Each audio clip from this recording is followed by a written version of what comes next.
Good morning, everybody. Good morning. Welcome to Access the Vote Florida's 2023 Disability Election Summit. My name is Robin Coker. I'm a member of the Access the Vote Florida Coalition and the Communications Director at Disability Rights Florida, and I'll be your host today. Before we begin our summit, we would like to take a few moments to honor Nancy Burgess Hall, a former member of Access the Vote Florida. Let's play the video.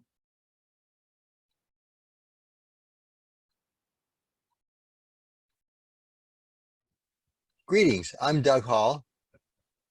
And I'm Nancy D. Burgess Hall. The two of us are a team when it comes to advocacy. We've been involved with Access to Vote Florida for quite a while now. But of course, our advocacy goes way back before ATFL ever started. I come from a family that over the years has always been very much involved in the voting process. I've been voting since I was legally allowed to, but at the same time, my arthritis has progressed through the years. And so I've developing more and more dexterity problems. So it's given me an extra interest in Access the Vote Florida and other organizations to make voting accessible for all people. We, with the Florida Council of the Blind, filed a suit against the state of Florida to force the state to certify accessible mail-in voting. And through negotiations that did happen, Nancy and I and a number of other people were able to finally be able to cast independent, secret voting, mail-in voting in the 2020 election. My name is Marilyn Baldwin. I am legally blind with limited vision. I'm a member of the Board of Directors of the League of Women Voters of Orange County, and I am president of the Central Florida chapter of the National Federation of the Blind of Florida. I am African American, for those of you who are vision impaired. And I mention that because ever since I was a young girl, registering to vote, being able to vote has been very important to me. It's a passion because of the civil rights movement. It has been a wonderful opportunity to network with other people with varying disabilities other than blindness, to see what accommodations they need in order to successfully vote. To me, one of the main reasons that I am involved in disability advocacy, a lot of the services and programs that we use and depend upon in our daily life are brought about and funded because of those who we elect. So I just encourage each person who has a disability to please, even though there are some challenges and humps and bumps along the way, get out and get into good trouble by voting.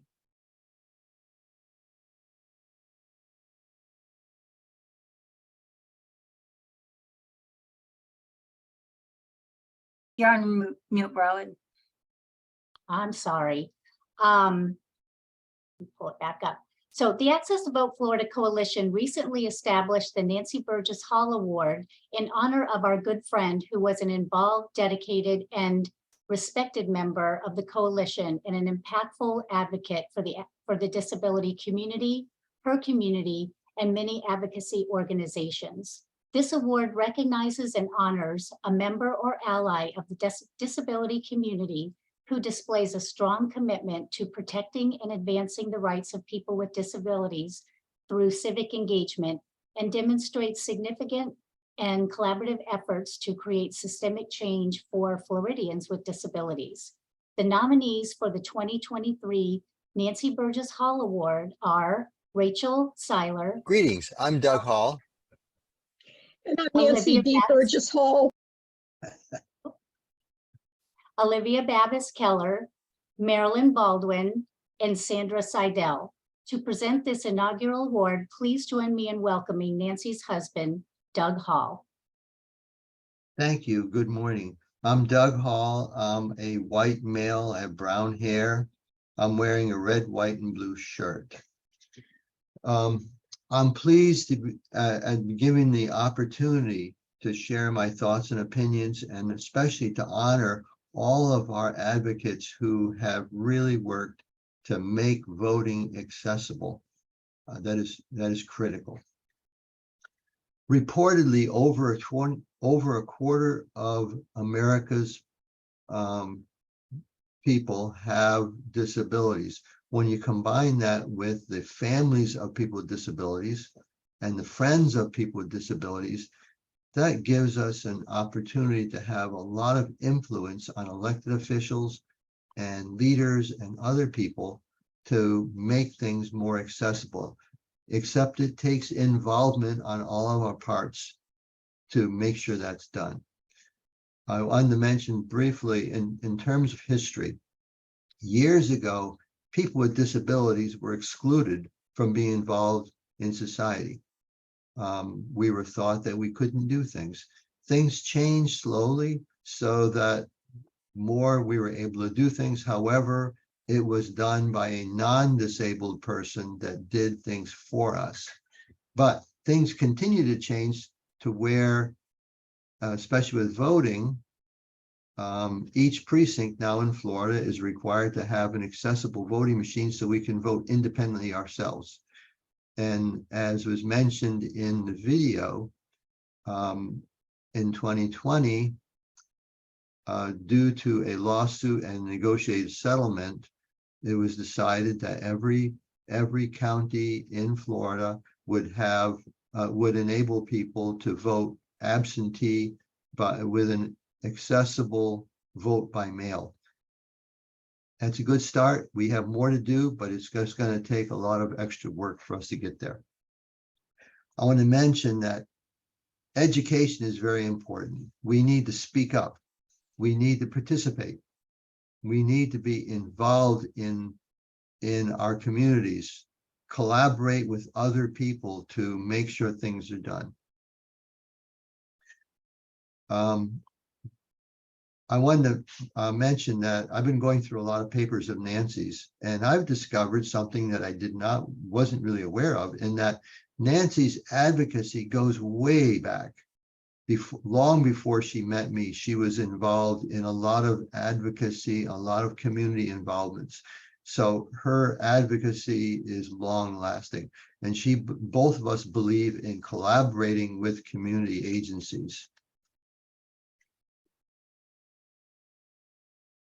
Now, I want to move on. Well, first of all, I want to thank Access to Vote Florida for initiating this wonderful award to recognize at least one outstanding advocate in the state of Florida because of all that person has done and continues to do for us. I'm honored today to present our first Nancy Burgess Hall Award to a person who is an outstanding advocate. It was a tough one. The committee had to look at our 4 candidates who all have a good background in terms of advocacy, but we chose one person who we felt really had all the kind of aspects that Nancy showed. I also want to mention that I am honored to be Nancy's husband, and also honored that she was my partner in terms of advocating. Okay, this year's Nancy Burgess Hall Award has been is being presented to Marilyn Baldwin, and from the video you heard from Marilyn some of the things she was involved with. Marilyn's an advocate who is involved in many things, and she only mentioned a few of the things that she's been involved with. Not only is Marilyn a member of the National Federation of the Blind. Not only is Marilyn on the board of the League of Women Voters, she is also a very active advisor to various advisory committees in her county.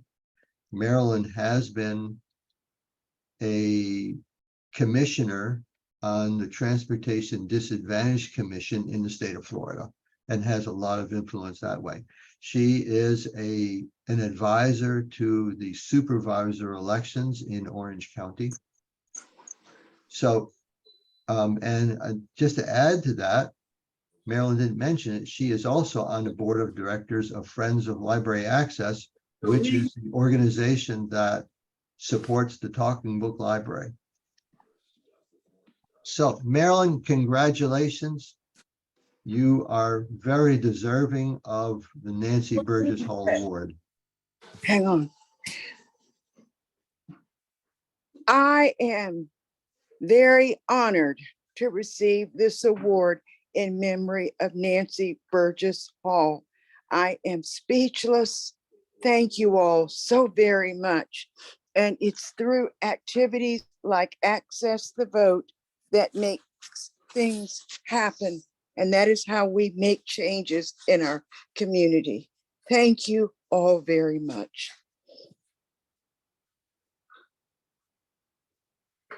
All right, thank you, Doug, and congratulations, Marilyn. I'm hoping this will work. This is your award.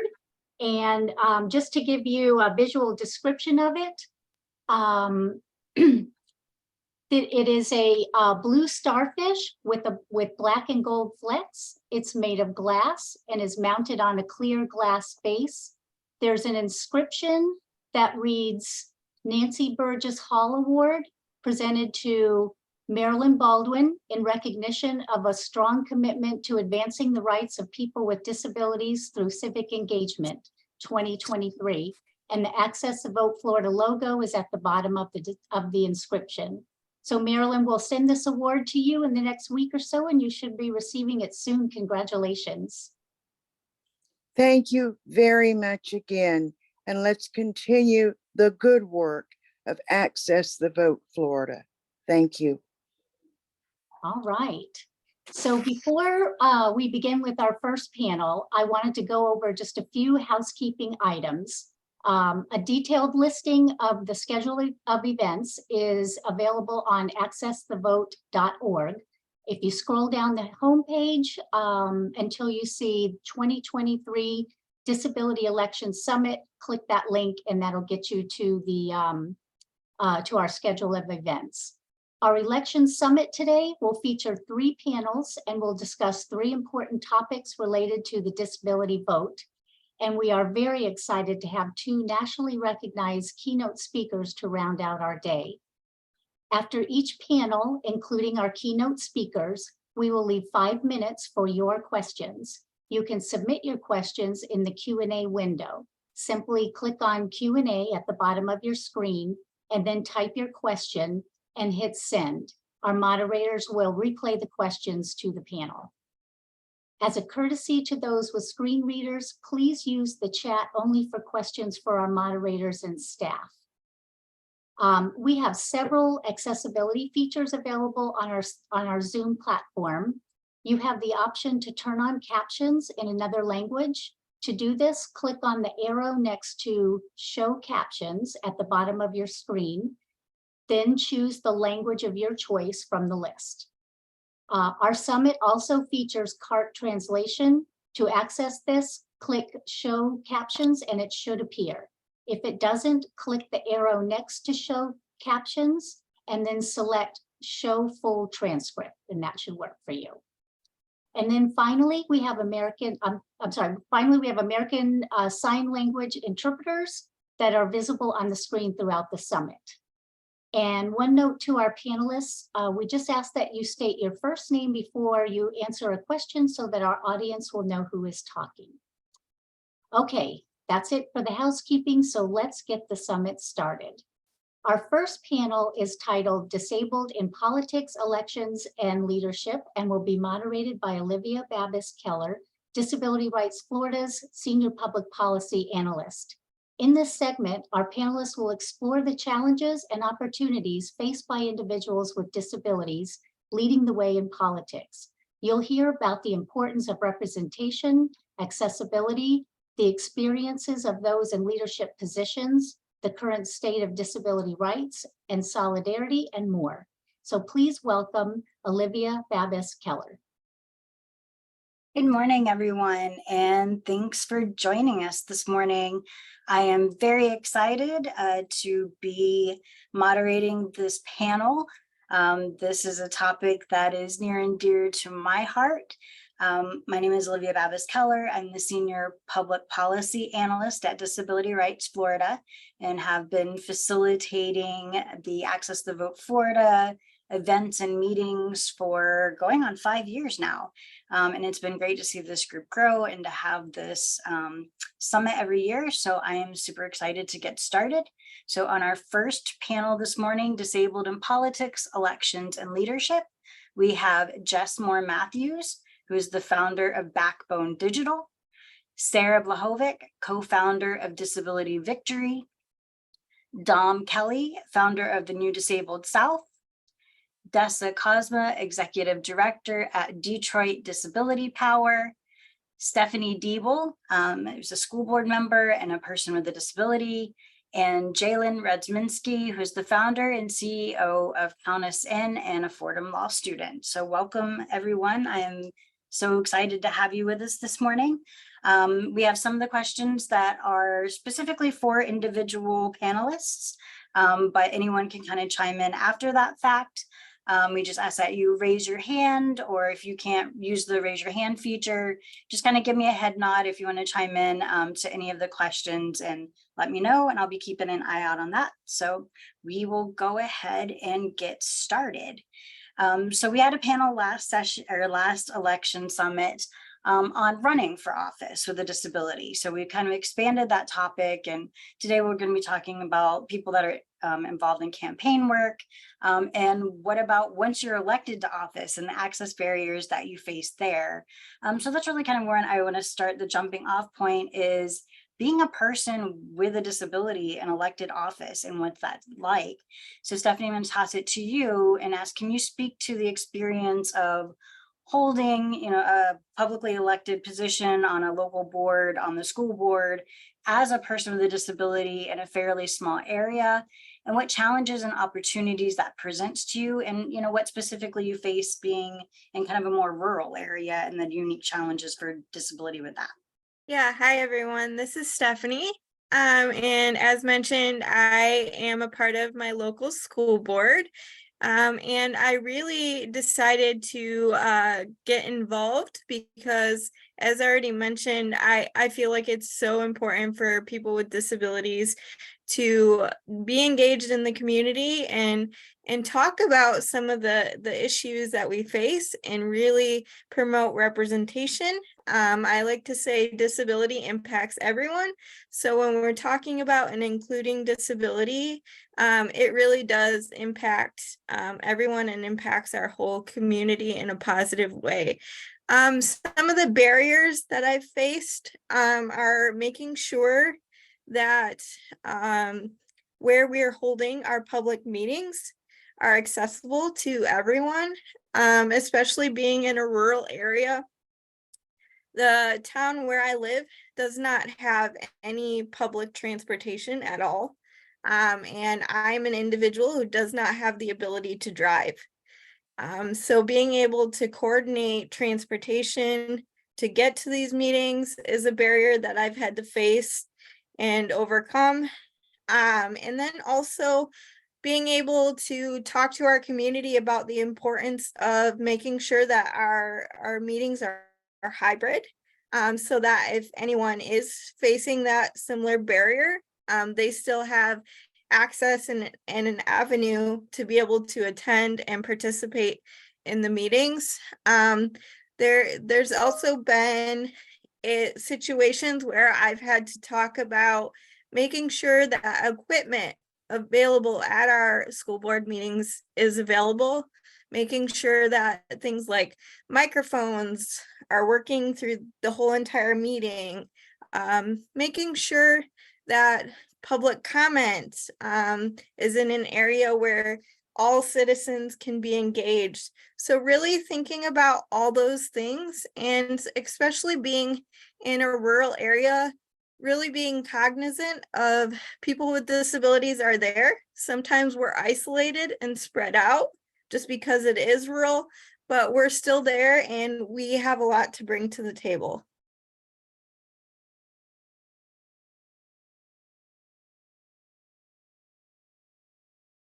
I have to do that once a day, is talk when I'm on mute. Anybody else want to chime in on that question before we move on? All right. So kind of in that same vein, and this is going to open up to everyone, although Dom, I'm going to start off with you because I know you've done some campaign work. So for those of you that have done campaign work, can you describe some of the unique challenges involved in creating and running campaigns that are truly responsive to the needs of the disability community? And can you give some examples of what a truly responsive campaign would look like? And, you know, what ways are most campaigns kind of lacking in that? Absolutely. Well, good morning, everyone. Dom Kelly, he, him pronouns. Visual description, I'm a white man with brown curly hair and a tan collared shirt with black piping on the collar, and sitting in front of a bookshelf and a lot of things on the wall behind me. I have experienced firsthand the challenges of working on a campaign as a disabled person, and working to make a campaign environment more inclusive of disabled people. Most recently, I served as senior advisor on Stacey Abrams' gubernatorial campaign in 2022. And one of the things that we did, I was one of the founding staff of that campaign. There were 5 of us, and so we got the opportunity to build the campaign that we wanted to see, which is a very unique opportunity especially for a disabled person to be able to be in on the ground floor of a major campaign like that, to have the resources to be able to do the things that would most positively impact our community. So, you know, for us, it was a no-brainer to ensure that access was built in from the beginning, digital access, physical access, that we had a policy platform that was disability inclusive, that included disabled people in the process of creating this policy platform. But not only that we built a culture that was accessible for disabled people, that we had an office space that was physically accessible, that we had a working environment that was that made it possible for disabled people to participate. So for us, that meant that most campaigns are nonstop. You are often working from the moment you wake up to the moment you go to sleep. There are really, really intense expectations on your time. And for a lot of disabled people, that is just not possible for us. It certainly is not possible for me. And so we had a really different culture from the start, where we could really think about how do we center rest and healing while also understanding that we're in a really tough environment, that we're in a really tough race. I actually did independently a survey on my own a few years ago, where I surveyed disabled folks via Twitter to see what their experience was in working on campaigns, working in politics, and the overwhelming majority, close to 90%, had faced numerous barriers to working on campaigns. That included ableism and included inaccessibility. Most of the time it was the expectations of my job were not possible for me as a person with a disability. And that also impacted our community's willingness to vote for candidates when they had negative experiences with working on campaigns and working in politics. So I think in my experience, campaigns by nature are not accessible to disabled people who want to work as staff. There are the job expectations, the long hours. It's just, but it doesn't have to be that way. And I know that because I've done it. I built a campaign culture that's inclusive. We had a department of disabled folks, and it was our disability engagement accessibility department on the Abrams campaign, where we had, by the end of the campaign, almost, I think it was 10 disabled staff working exclusively on GOTV for disabled folks in Georgia, as well as other disabled folks across the campaign that we intentionally hired. And while it was a really intense campaign, we were able to have a culture that was different. We were able to offer mental health resources. We were able to offer the time off that folks needed, centering rest and healing. Like, those things are possible. It is, a shift needs to happen in how we approach campaigns. And that is a tough nut to crack, but I believe it's possible because we've done it before. And this is a topic I could talk to you forever about, having a campaign background myself. So I'm sitting here nodding along with everything that you're saying. We talk, and you kind of touched on this a little bit, with, we tend to think of accessibility in terms of architectural barriers and steps and stages, but we don't really speak that often about people who experience invisible disabilities. So Jaylen, I'm going to toss it over to you, and ask, how can we support individuals with disabilities who are neurodiverse or have mental health conditions, in this space? So how do we make these spaces accessible to them? Hi everyone, this is Jaylen. I am a Black Japanese person with short curly hair, and I'm wearing a suit jacket for you all today. But thanks so much for that question. And I related a lot to what Dom was sharing, because in addition to like being neurodiverse and having mental health disabilities, some physical disabilities cannot be seen as well. So also throwing that out there. But basically, to build off of what Dom shared, for me personally, I struggled with what Dom described myself. And I think that's a barrier that a lot of people with disabilities, especially Black people with disabilities and other people of color with disabilities, that's a barrier for us to even consider running for office, to consider leading a campaign, to consider starting a nonprofit, or getting involved in any leadership boards. It's because for me personally, I started off, just as an employee of a nonprofit. I tried out being a chief of staff for a local representative. I worked in government. I started creating my own space. And through the time, silently, I kept asking myself over and over, I really want to do this. This is something I've always wanted to do growing up. I'm trying to figure out, where can I go and survive? Where can I go and still be able to eat every day and do my job well? And I got sick several times, and I just like to emphasize that transparently, because getting into these spaces have historically not been easy. And just to kind of emphasize why it's so important to have leadership in, election campaigns, like how Dom was facilitating, rest, healing. I try to facilitate that in my voting spaces as well. And in just spaces that I joined, in addition to creating space for us to be able, with any disability, to be able to be in elected positions, to be on board membership, to lead nonprofits or campaigns. We have to consistently, have conversations with each other to ensure that everyone can be able to be included and involved in the healthiest way possible.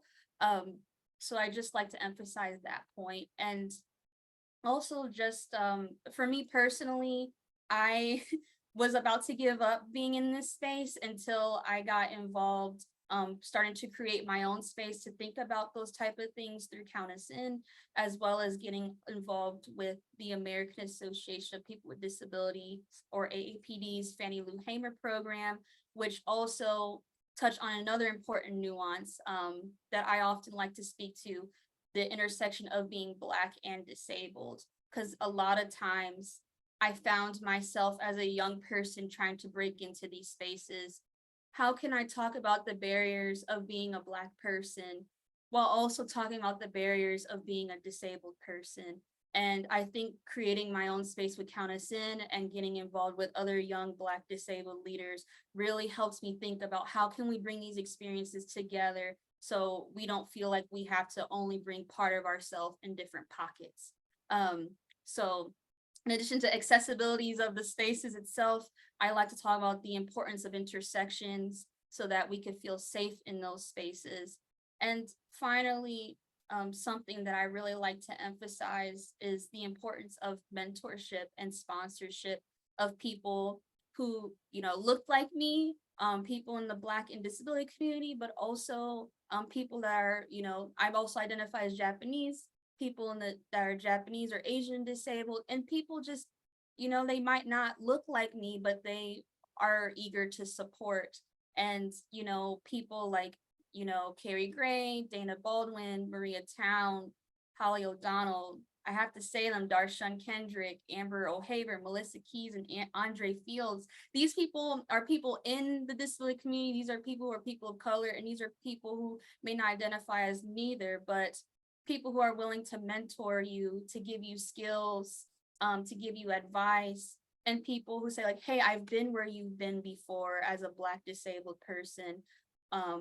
That's like, mentorship, but also sponsorship. Like, hey, I'm organizing this event and I'd really like your voice to be heard, or I'd really like you on this board, or I really see this great funding opportunity that can help you do this work and also get access to resources to rest. So there's just numerous different ways where just to kind of wrap this thought, making spaces accessible, like Dom said, as well as what Stephanie shared earlier, creating space and helping us get into spaces through sponsorship and mentorship, and constantly just emphasizing that disability is not a monolith. Being a Black or Indigenous or person of color is not a monolith. So ensuring that we're all creating spaces where we can bring our full selves.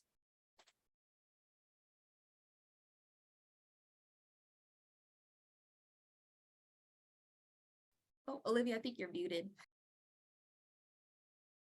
I need to stop doing that. It's still early. I haven't had enough coffee yet. Did anybody else want to chime in to that question before we move on? Go ahead, Dessa. Thank you. Good morning, everyone. I'm Dessa. I use she, her pronouns. I'm the director of Detroit Disability Power.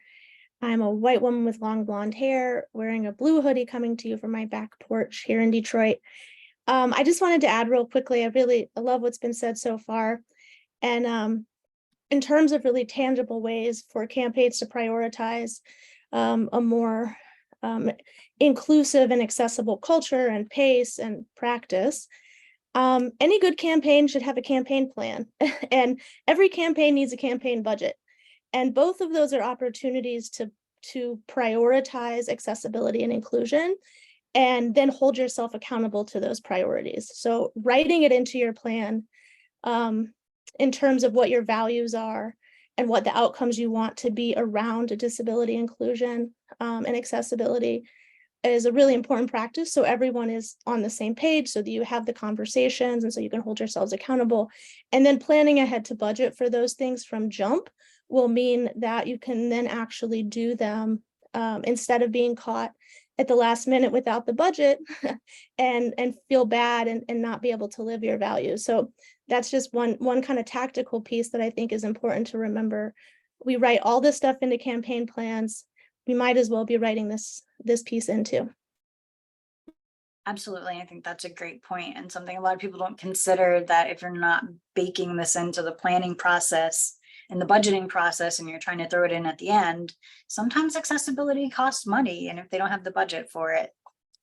I'm going to toss it over to Sarah. I have known Sarah for years now, and been following the work that she's doing, which I think is absolutely amazing. So Sarah, I want you to talk a little bit about your new organization and the resources that you've been developing for years, and how folks can, interested in running for office, can access those. Yes. Hi, everyone. I'm Sarah Blahovic. I use she, her pronouns. I am a white woman with wavy brown hair. I wear glasses and have a green shirt. So I am the co-founder of Disability Victory, which was started just this year, but it grew out of work that was done originally by me and my other co-founder, Neil Carter, at the National Council on Independent Living. Whenever I worked there, we created the Elevate campaign training for people with disabilities program, which was the first national campaign training specifically focused on disabled people. That program, the recordings are still available on Nichols' website. I will put that in the chat for the moderators to send out to you all. But Disability Victory was created because we realized we needed a space specifically dedicated to disabled people who want to run for office or work on campaigns. There are a lot of campaign training programs out there. Some of them are starting to make a better effort at accessibility, but there are still barriers to all of these spaces. And so one thing that we wanted to do was create a program where accessibility and the needs of disabled people are centered in our programming. We're a really small organization right now, but we're able to make sure that when we have training programs, we're having CART captioning and ASL as a baseline. And that's something where we've gotten feedback from people saying, wow, I've never seen that before in this space. And, you know, someone I know is deaf and would really like this. And it's something where, you know, we don't want accolades for that. That's basic access. I mean, there's so much more we have to do than that.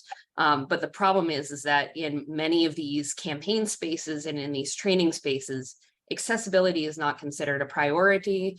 A lot of organizations might shy away because they immediately think of money and not want to do any of the other things involved with accessibility, things as simple as adding alternative text to the graphics they put on their, you know, social media for recruiting people to their programs. So one thing Disability Victory is doing is, as a presence in that space, trying to work with these organizations, whether it's through training, whether it's through some call-ins, you know, variety of ways of collaborating with them to get them to improve their accessibility. But we are also making our own campaign training programming. Right now, we just announced yesterday our first training workshop of the fall. It is going to be on September 27th with one of our board members to talk about building your narrative as a candidate. We're going to have 2 more training programs this fall, one featuring Dom, actually, he is on our board. So you can, I'll also put our website in the chat as well. Those are free Zoom workshops that we're going to be having with, again, CART and ASL. And one of the things that's important, of course, is not just having accommodations, but having a disability-led program so that we can address these problems that everyone has brought up with these spaces being inaccessible, and trying to get more disabled people in these spaces, get them into these other campaign training programs as speakers with experience.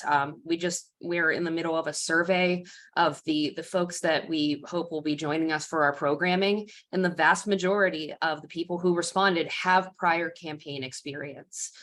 So, you know, we are disabled people already in these political spaces, and bringing that knowledge and expertise to the larger political infrastructure and making it more accessible is really important. So making sure disabled people are heard in these spaces is a priority of ours.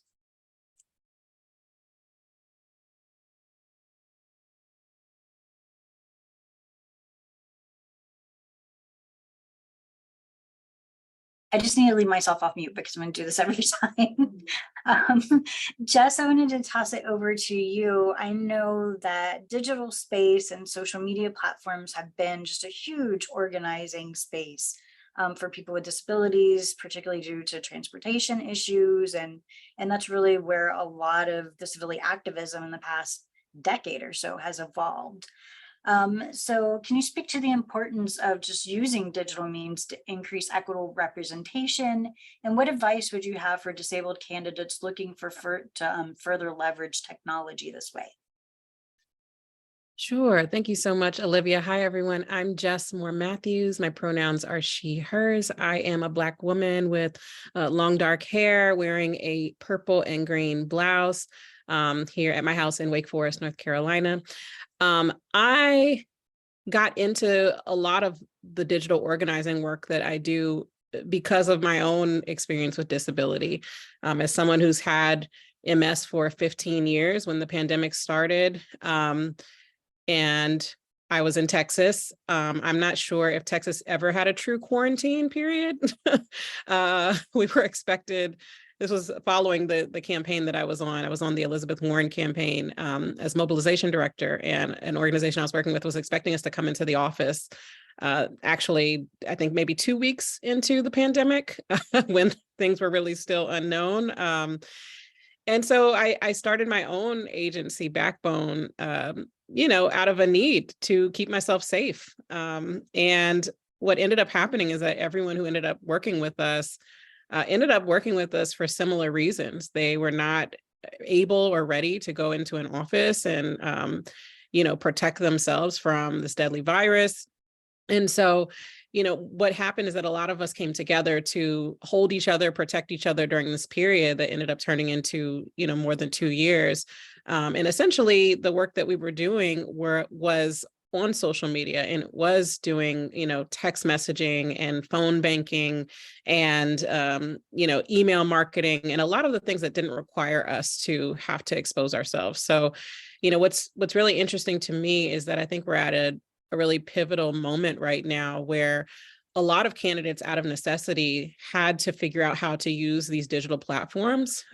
Folks could not door knock for a certain length of time in 2020. So we had to figure out, how do we emulate that in a digital space? Can we, door knock, quote unquote, by calling folks and reading the same script that we would have read at their front door? Is there something creative we can do as it relates to texting people, a mobilized link to a virtual event in which we can have a rally-like event, but in a virtual space? And so now that we've seen the lengths and measures that campaigns can go to actually meet disabled people where they are, and now that we've seen what the country's able to do in a moment of crisis, I think it's on all of us to hold folks accountable. It's not too hard when your family is at risk and when your loved ones are at risk, and they still are. This pandemic is still ongoing, and a lot of the things that we were doing in 2020 and 2021 need to continue today as we organize. Thank you. All right, I'm going to toss it back to Dom, and anyone else is welcome to chime in on this as well. But a lot of people with disabilities, still really live in institutional settings. I think there's 2 million people with disabilities in the US that still live in, nursing homes or ALFs or group homes and psychiatric facilities. So how do campaigns and leadership better do outreach to meet the needs of these constituents that are living in congregate living settings? Absolutely. Well, you're going to hear a little bit from my 4-month-old here, who is next to me. She's learning how to use her voice. So this is a big thing that we did on the Abrams campaign, and that now at New Disabled South. I don't think I said that I am the co-founder and CEO of New Disabled South earlier, but we are doing this at New Disabled South, and we did this at the Abrams campaign, which is, we recognize that folks who are living in institutional congregate settings often are not engaged in our civic processes because people are not reaching out to them. They're not calling them. They're not going to where they are. So part of what we did was I traveled with Stacy to meet folks where they were. We went to a group home in Macon, Georgia, and met with a group of women who lived there who had never spoken to a political candidate before, ever, let alone an elected official, but a candidate had never come to see them, to talk to them, to ask them about the issues that they cared about. We organize an event specifically for the deaf community up in Cave Spring, Georgia, which is near the School for the Deaf. And like those are just two examples of ways that we actually not only brought our candidate to voters, but engaged specifically with sub-communities of the disability community who were often ignored or forgotten about. That's a critical part of our organizing at New Disabled South. We are reaching folks where they are. We are actually going to them, and it's critical that we do that. I think part of that is because we are dealing with a crisis in this country where people are, like you said, being institutionalized still, despite the Olmstead decision, despite the fact that we're supposed to give people the opportunity to live in community before they're institutionalized. In the South, we have over 500,000 people who are waiting for waivers to receive home and community-based services. That's 75% of our nationwide waiting list.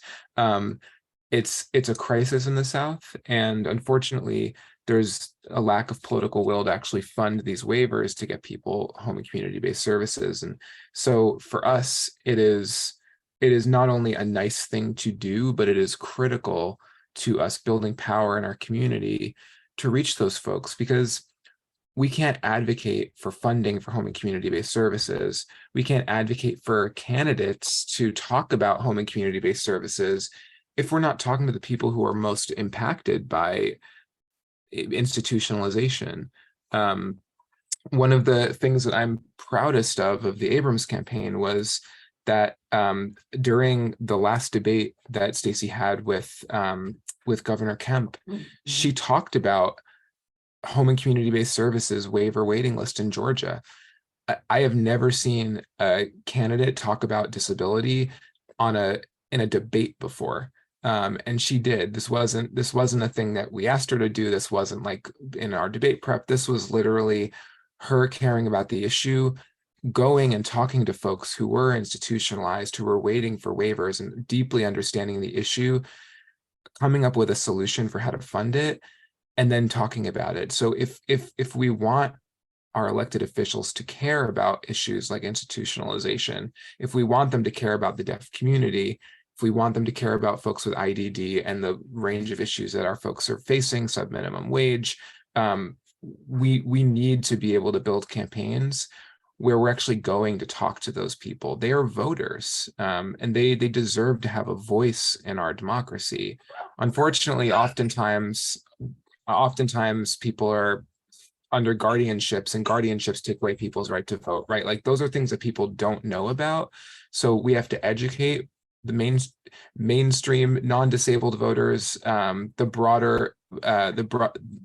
broader community about these issues, and we have to be willing to do things that campaigns don't do. I think oftentimes in campaigns we're thinking about quantity. We need to talk to X number of voters, we need to knock on X number of doors and make this number of calls, and we're just trying to get the most voters, but we're not thinking about the quality of the conversations, the time that we spend talking to people, where we're going to talk to those people. It's really nice to knock doors and put door hangers on people's front doors and phone bank and text bank. That's really important, but we're missing out on folks who don't have access to cell phones, who don't have a door to open because they're living in an institution and they don't have the autonomy that they deserve to have. So we actually have to go to them. And I want to, like, last thing, really uplift what Dessa said, which is that I believe a budget is a moral document. I've heard people say that many times. And on the Abrams campaign, that was critical to us. We hired full-time ASL interpreters to our campaign who worked full-time with our deaf staff and traveled with our candidate across the state to actually be at events, to actually interact with the community. Like, we were in a very privileged position to have the resources that we did. Many campaigns don't have $100 million. We did, but we planned for this from the beginning. This was baked into our campaign plan. It was baked into our budget. We had a website that was translated into plain language, that was translated into ASL, where we had videos next to each block of text that were in ASL. Like, these are the things that we planned for and budgeted for. And we planned to travel to group homes. Like, this was part of our strategy.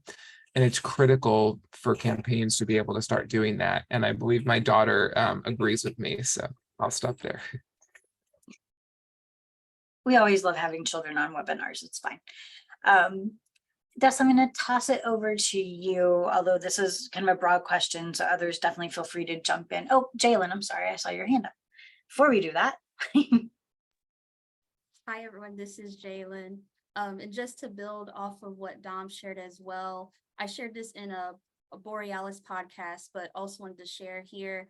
Really, with Count Us In, we speaking about budgets, about prioritizing people in institutions. As a person who's a survivor of an institution, we're working on a campaign to decarcerate and deinstitutionalize democracy, because as Dom mentioned, a different Medicaid waiver pushes. We have to do everything that we can, whether you're an elected official or if you're working in the nonprofit space and educating people, to really stop the pipeline of institutionalizing and incarcerating people itself in our Black and disability community. And I will also add, because we're also meeting people where they are as well, but helping people who are transitioning out of that space is also high key important.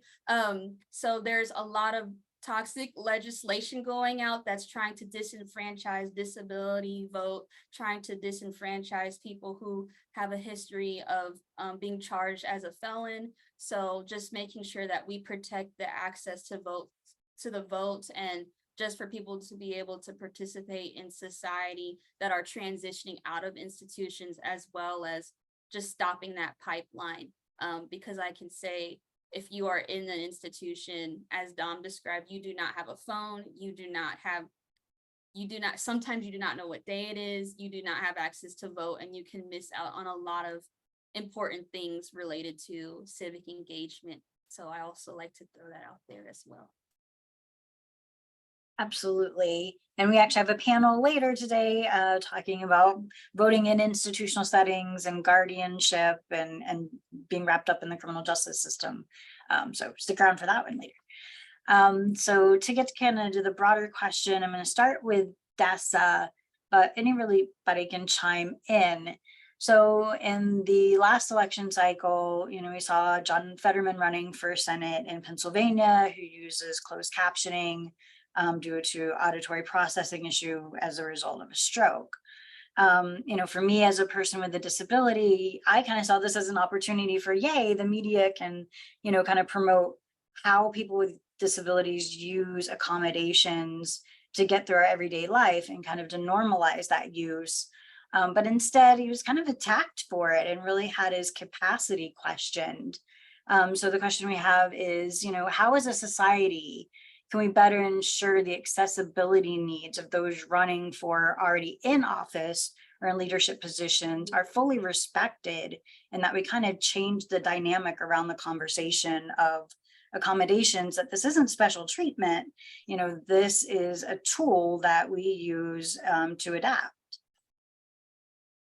Sure, this is just a great question. I'm going to kind of zoom out to zoom back in on this question, because I think it's really important. And anybody that knows me knows that my favorite thing to talk about is building political power. And because I just get so excited about the things we could do if we were the ones in charge. Like, I just think the world would be such a better place if it was us. And so, when I think about, getting to your question around respect, I think what we have to do is really intentionally build political power in the disability community, very intentionally working across with other marginalized groups of people who, of course, are part of our community as well, and build these really strong movements of folks who have a lot to gain from building political power and who can work across issues and across identities to push in a direction where humans are respected for our full selves. And as Jalen said earlier, where we can show up as our full selves. And part of the way I see that work is being really clear that disability is a valuable human diversity that adds perspective and wisdom, and really pushing back on this dominant narrative that we're deficient or broken, and promoting this idea that our perspective and wisdom is not just good for our own sake, but actually is beneficial to anybody that's around, that everyone will benefit from what we've learned from navigating a world that wasn't built with us in mind. And so when I think about the wisdom and skills that disabled people I know have, things like tenacity, patience, creative problem solving, critical thinking, knowing when to ask for help, all of these things are things that many of us on this screen need just to go to the grocery store, right? Just to navigate getting to the grocery store. But they're exactly the same skills that are needed to solve climate crisis, to stop authoritarianism, to solve any of the major problems of our time. And disabled people have been primed to have these skills and this wisdom because of having to navigate this world as it is. And we also therefore have all these ideas of how to make it better, because we constantly fall through the cracks. And that's not just true of disabled people, that's true of other marginalized and systemically oppressed people too. And so I get really geeked out when I think about the massive culture change that's possible when we lean into that wisdom in our communities and we start saying like, no, we're not deficient. We're actually badass. Like we actually know, we know all this stuff that's so valuable way beyond our community. So, you know, that's the long way of getting to the answer to your question, which is like, yeah, maybe it's going to be a challenge to accommodate us for a minute. Maybe there's going to be a learning curve for an institution to habitualize captions or ASL, or only have events in wheelchair accessible spaces, or provide accessible transportation. Like maybe that's going to be a lift for a minute until we habitualize it, but it is so worth it. You know, all the stuff that everyone gets when we do that is so much more valuable than the challenge that it might present. And again, it's not just a benefit to us or disability community, it's a benefit to the much wider community overall. And so, you know, it's going to take a minute, but this is a culture shift that's worth pushing with everything we possibly have. And I'm also going to take the opportunity to put something in the chat that I hope will be shared, because we actually wrote a book last year about how to run an inclusive campaign. It's 324 pages of how to design a campaign from start to finish, including disabled staff, volunteers, and voters. And it's got this stuff all throughout it. It's such a great resource. So how to make your campaign accessible and inclusive, and how to win the campaign in the process of doing that. All right, last comment to Jess, and then we're gonna toss it over for at least one audience question. Thank you. I think we're all worked up after Dessa's talk just now. And I just ordered that book, so I'm really excited about looking at it. So I was just going to say what Dessa made me think about is, you know, this thing that we believe really wholeheartedly at Backbone, which is that it's those who are closest to the problems who are closest to the solutions. And I think we have to be, as a community, as a disabled community, I think we have to be a little bit less of the gatekeepers that we've been in the past as it relates to who counts as disabled. You know, I'm teaching a class this fall at NYU, and as I was asking people about their experience with disability, everyone was saying, well, I actually don't have any experience with disability. I don't know anyone. There's no one I can think of. But when we started talking about disability in a more expansive way, when we talked about, you know, mental health challenges, when we talked about chronic asthma that has prevented certain students to going outside, right? When the climate is changing in different ways, and there's smoke, and we start talking about disability, even when it's temporary disability, I think it's really important that folks know we're also talking about them, because folks who are here today are part of a really niche community of folks who are fully, you know, bought in. We identify in a certain way, and there are so many more of us who may share some of the same challenges that we're dealing with, who just may not identify as disabled. And I think it's less about convincing them that they're disabled and more about convincing them that the same solutions that will help us will help them as well. And that goes for folks who are non-disabled as well. So I think it's really important that we maintain a really big tent as we're talking about these issues so that everyone can feel opted in, and so that those, again, closest to the problems can be part of those solutions. Thank you, everyone. We're at time, but I wanted to see if we have one just really quick and dirty question that we can throw in from the audience.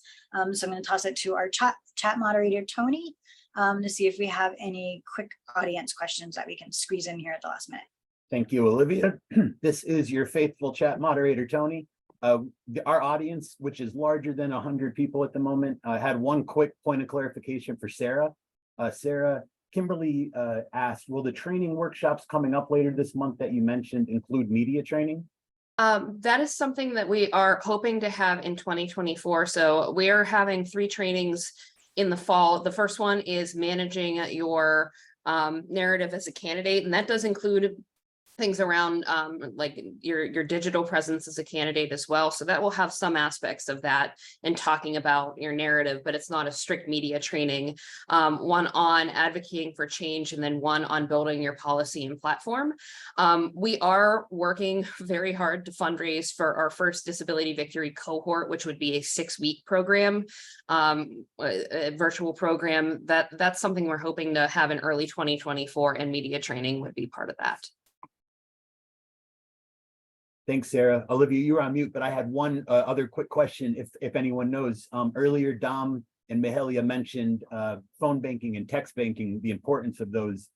Carolyn asked, what is an accessible phone banking and text banking software, website, or tool that can be used by screen readers and screen enlargement software like Zoom Text and JAWS to be more involved with the candidate's campaign? Not sure if Jess has any insight into this. I'm happy to follow up and share a few resources of platforms that we've used in the past. But Jess, I don't know if you have any specifics. No, I was actually going to mention that this is actually something that I am doing right now as it relates to auditing these various platforms and softwares to find out which one is most accessible. And so I am actually actively looking for disabled testers to join me as I test these softwares. I'm hopeful about HubSpot, which is releasing a text platform this fall. And so yeah, hopefully we can release something by the end of the year about who is the most accessible, and it can incentivize them ahead of 2024 to get accessible if they're not. All right. Thank you, everyone. We are going to move into our second panel. So I'm going to toss it to Robin to transition us. All right, thank you, Olivia. And thank you to our panelists for bringing your perspective and expertise. That was a great segment. I would like to welcome Maddie Crowley. She's the social media and content specialist at Disability Rights Florida, and she has the distinct honor of introducing our keynote speakers. Take it away, Maddie. Hello and good morning, everyone. My name is Maddie. I am full-time media and marketing with Disability Rights Florida and assisting with our Access the Vote Coalition. So I appreciate everyone being here today. Again, I am just over the moon excited to introduce you to our keynote today. We have Andrew Pulrang and Gregg Beratan who are going to talk a little bit about online activism, the Crip the Vote movement online, and just their experience with disability voting and accessibility within this space. So without further ado, I'll let our 2 keynotes introduce themselves a little bit, and then we'll jump into some questions. Hi, everyone. Hi, Maddie. Thanks for having us. Thank you to Access the Vote Florida. And, we're just really honored to be here. My name is Gregg Beratan. I'm a disabled activist organizer. Always feel awkward talking about myself, but I really wish right now, like Dom in the last session, I have my 3-year-old here to put up on my lap and distract, but really happy to be here. I'll hand over to my good friend Andrew. Andrew, you're on mute.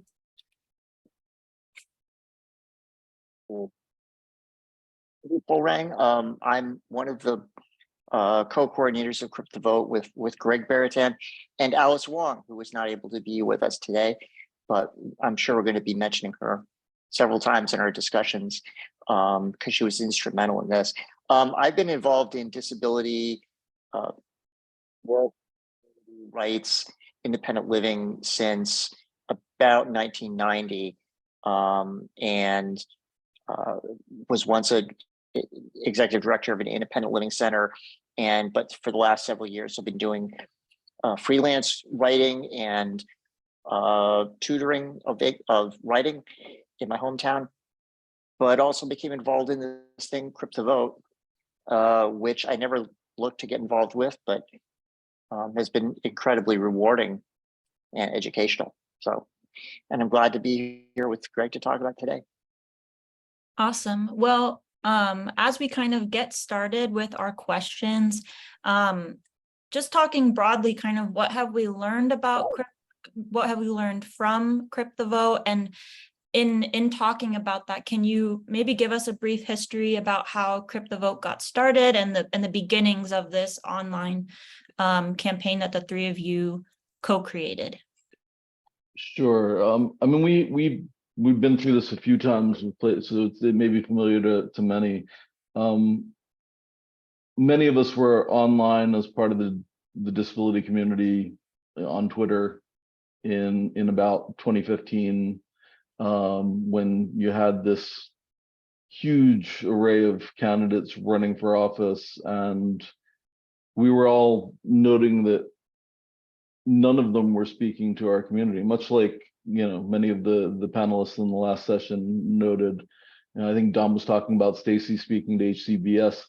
If that had happened, Crip the Vote might not have existed, because we were just so frustrated with the fact that no one was speaking to our community, no one was engaging with our issues, no one even saw the issues they were speaking about as our issues. And you know, I reached out to Andrew and Alice and said, can we do something? Because, you know, we had this huge disability community that was just, you know, getting increasingly frustrated. And I think that's where the discussions took off. And we thought we'd have a few chats, maybe live tweet a debate. And the real thing, you know, to get back to your main question, the real thing we learned was the power of the disability community. We saw people take ownership of this hashtag and tweet on it, you know, 24 hours a day, you know, at candidates about their issues, about things they were concerned with, having discussions. And then we started hosting some chats. But yeah, the disability community and the power it has as an organized group was the most amazing thing. And I think that is the lesson going forward, because I mean, you know, things like Crip the Vote may come and go, but the disability community is here to stay, and that's our future. And it's so, you know, I may be getting ahead of myself, but it's so amazing to see some of the efforts to organize it that are going on right now. I mean, you know, we just heard from Dom Kelly, who started New Disability South with Casey Amon Wilson, or Disability Victory with Sarah Blahovic and Neil Carter. I was really fascinated to see, you know, to hear about the Detroit Disability Power. I think, you know, organizing on the local level, I think that's fantastic, and I really want to learn more about that now. But the power of the disability community has been absolutely outstanding, and that's, I think, what we all need to come away with when, you know, from Crip the Vote. I don't know if Andrew has anything else. Yeah, I think what you've said is absolutely right. And, you've got the timeline really well set up. We definitely, my recollection is that we really started with debate chats that we, the first thing to me was, well, there's going to be a debate on, or another debate or something like that. And that's when we kept thinking, why aren't they talking about it? And live tweeting a debate. I was fairly new to Twitter at the time. And so part of what I learned was about how Twitter works, or what was then called Twitter, how it works and what it can do. And one of the first things I learned was like how a live tweet session works. And I was just fascinated because it wasn't the same as any interaction that I ever had before. It wasn't a speech. It wasn't an editorial. It wasn't a lecture. You know, and it wasn't even like an old message board where you could sit there and scratch your chin and ponder what people say for 20 minutes and then maybe later respond. It was in real time while we were watching a debate. So yeah, we did debates, and then we had our planned chats were, and this is another thing I think we learned, is that even though in effect, you know, by the hashtag, it was about voting and access to voting and encouraging people to get involved. Our chats, our planned, scheduled, topical chats were generally not about voting per se. They were about disability issues or audiences or sub communities of the disability community to put spotlight on their unique concerns, disability types, people from different marginalized communities. But it wasn't directly, it wasn't just, you know, a get out the vote or telling people for the 1000th time that voting is important. We sort of took that for granted and went on and talked about the topics that were important to us. Yeah, I mean, just to follow on that, I mean, I think we quickly realized that if this was going to go forward, we needed it to be focused on disability justice, that the discussions had to be intersectional, or we were going to be recreating all of the things we were complaining about, leaving people out, erasing people's place in the community. And that wasn't something any of us wanted. You know, I think all of our work had been about, before that had been about trying not to do those things, trying to involve as many people as possible, and certainly having Alice there, who, you know, for my money at least, is one of the moral centers of the disability community, helped us, you know, always keep that in focus, and that shaped not only the discussion topics that we chose, but also who we brought in to help host the chats. And I think it also shaped the fact that the community was so willing to take ownership of the hashtag, that the community became so invested in what was going on there, because we were the whole community. We weren't leaving people out. We weren't trying to paint a picture of an all-white disability community, or just chair users, or so no, I think that was a powerful thing that came out of it. Well, Greg and I were talking the other day about this, and it dawned on me really for the first time that one of the things that Alice Wong brought to this is that she had connections. She was definitely interested in politics. That's how I really got to know her, through this. But she more comes from the world of what I would call disability culture, literary and theoretical and philosophical, and sociological, not as much from the hardcore, you know, politics geeks, policy nerds side of things. And so a lot of the people that she brought in following her lead always involved in politics. They tended to have a political take on things still, but they weren't the people who are already plugged into, policy debates and, get out the vote efforts for candidates and stuff. And they were not the sort of people, I think, who would have immediately jumped on any and all disability voting efforts. So I feel like as a lesson, that's something to think about too. And I guess I'm sort of anticipating, if people wanted to have discussions online and try to do something in the area of disability and voting, make efforts to reach out beyond the politics junkie circle to reach the people who are part of the disability community, but maybe not part of the politics community. It will for us, even though we didn't plan it that way, I don't think.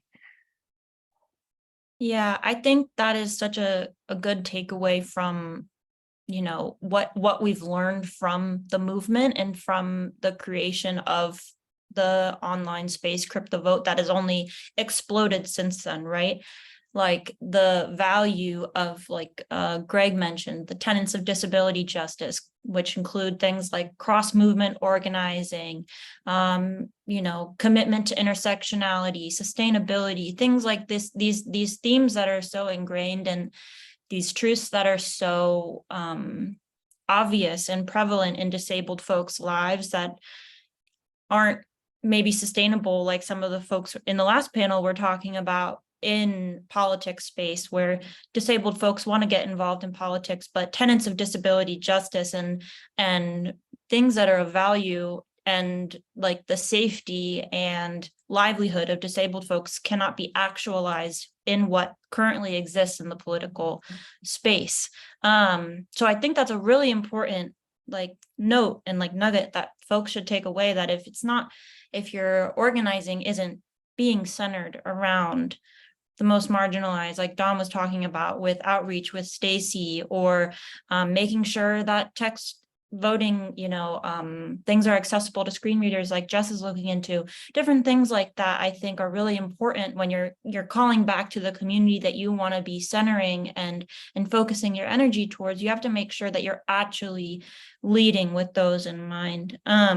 So I really just wanted to emphasize that point. And if we could kind of transition to talk a little bit about how that has developed and kind of where Crip the Vote has developed and how you've seen it grow over the past few years, and what kind of things are you hoping for with the future of social media activism, and what you hope that to look like.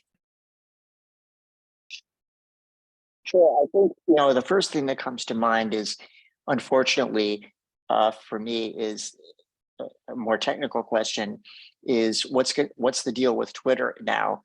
Is it still going to be, could it possibly still be the tool that it was? Because there were things about Twitter that I don't really see in any other platform. Other social media platforms have their advantages, I'm sure, but Twitter, had a number of things that made ideal for pulling together these kinds of discussions. And oddly, the first thing that really came across me personally as an inconvenience, since the switch over to being called X and all the changes that they made to it, was when I tried to go to, there's an application called TweetDeck, which is not Twitter itself, but it lays out everything in a graphical way that makes it real easy to follow. And you use it to schedule tweets down to the limit. And that's the way we did chats. And that was always an adjunct app that was free. And now it's pay. You have to pay for it. And it's not the point. The point is, I could pay for it, but I just hate to do that in this current situation. Without TweetDeck, it's changed the experience of following Crip the Vote substantially. Just the aesthetics of it, the feeling of it, the ability to feel like I know what's going on. And I have no idea how we would do a chat at this point. So that's, in a way, that's a minor point. The bigger concern, I think, of course, is that Twitter, it feels less safe now. It feels less, and I want to be clear what I mean by safe. Free, relatively was maybe typical, maybe not, was that we had a relative minimum of trolling. That is, people who come in just to sling mud around and just have fun at our expense. It did happen now and then, but relatively little. And the other problem is what I call predatory arguing or predatory debate, where it's not an actual debate. At a certain point, it becomes, I'm debating you because I enjoy making you angry. And we actually even had a minimum of that, although there was a little bit more of that than just this the schoolyard trolling. But now it's going to be hard to cut back on both of those things. I think Twitter is becoming more, it is becoming harder to curb that stuff. And so my concern is that it will keep away the people who are not yet totally committed to the discussion, but are dipping their toe in the water. I feel like I can take it if it gets a little nastier, but I'm already dialed in.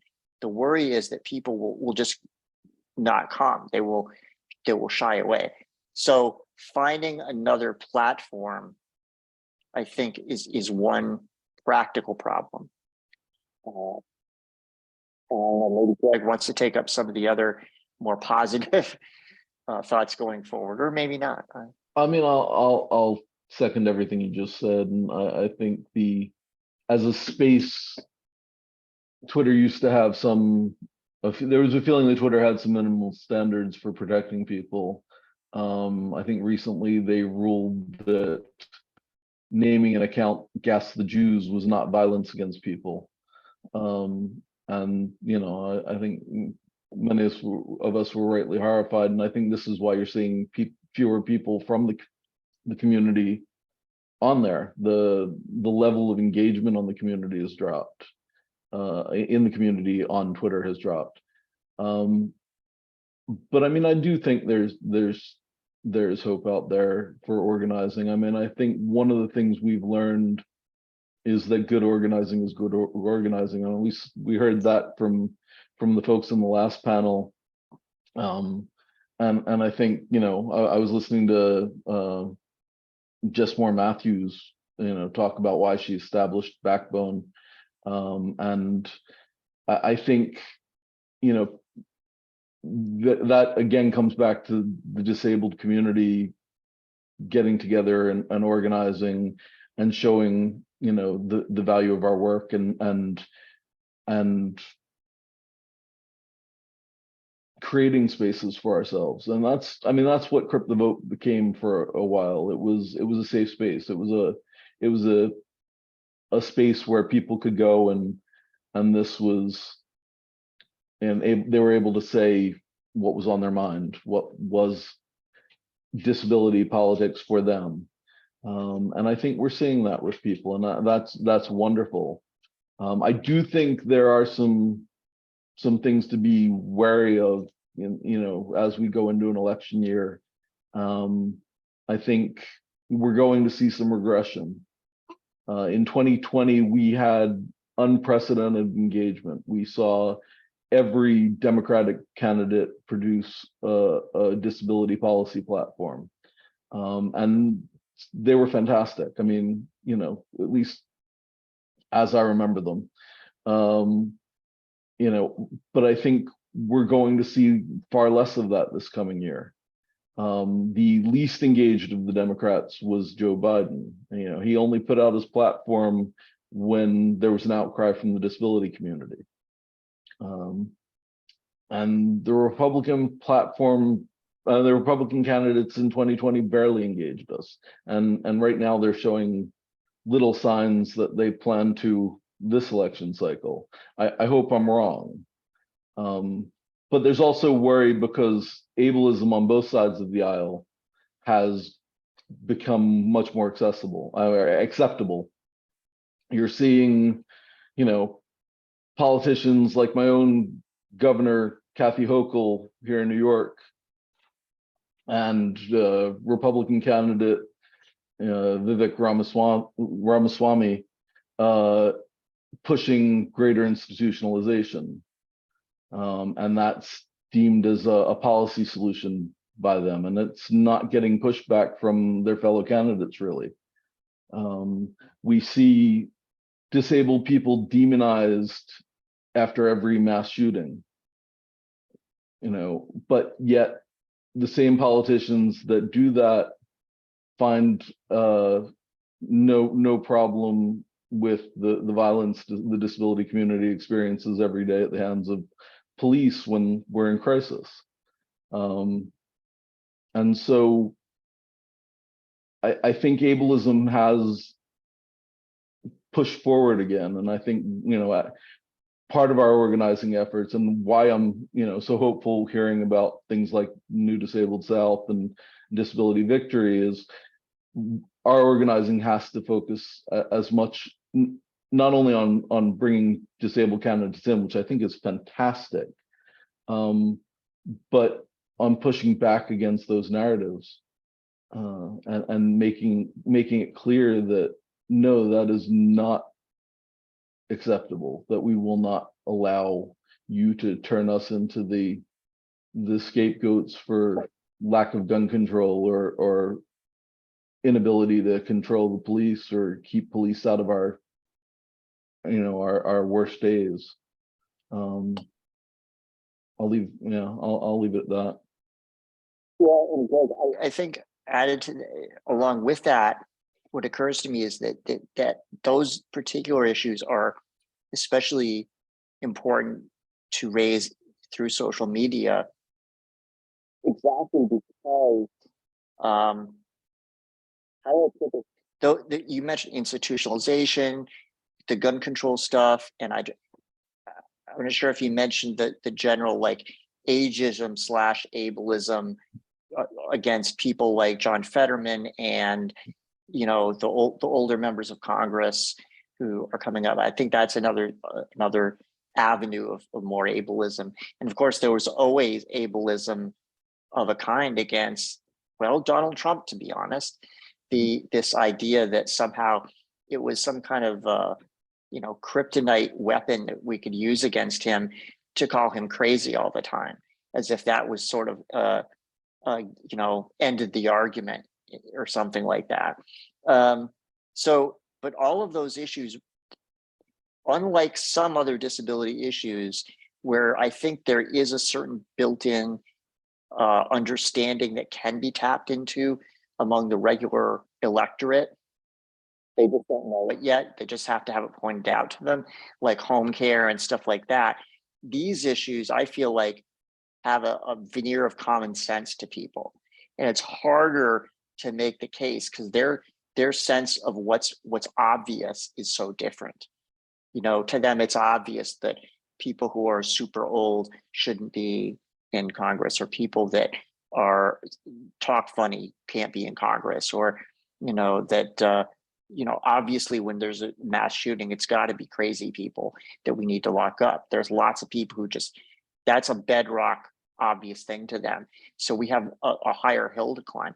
And the only people who are going to do that are the everyday people with disabilities, right? I don't think we can count on, for sure, any politicians to do that for us. It's got to be the people with any mental health diagnosis, the people with any speech difficulties, the people with any disability at all who have a different take on it from that perspective. And the best way for them, the easiest way for them to get involved is through social media. So that's why I think that social media going forward in some form is still going to be critical, because without it, we go back to a situation where the only disability rights people in the game are, in effect, the pros. You know, whether to count myself as a pro, but let's for the sake of argument say me, Greg, and Alice will probably be okay making a voice for ourselves one way or another, even without social media. We were doing it before social media. We're not the people to have to worry about. It's the people that never were involved until social media. And that's why I think it's so critically important to find other ways to use other platforms and diversify a little bit so that everybody has some place that they can turn to have a voice.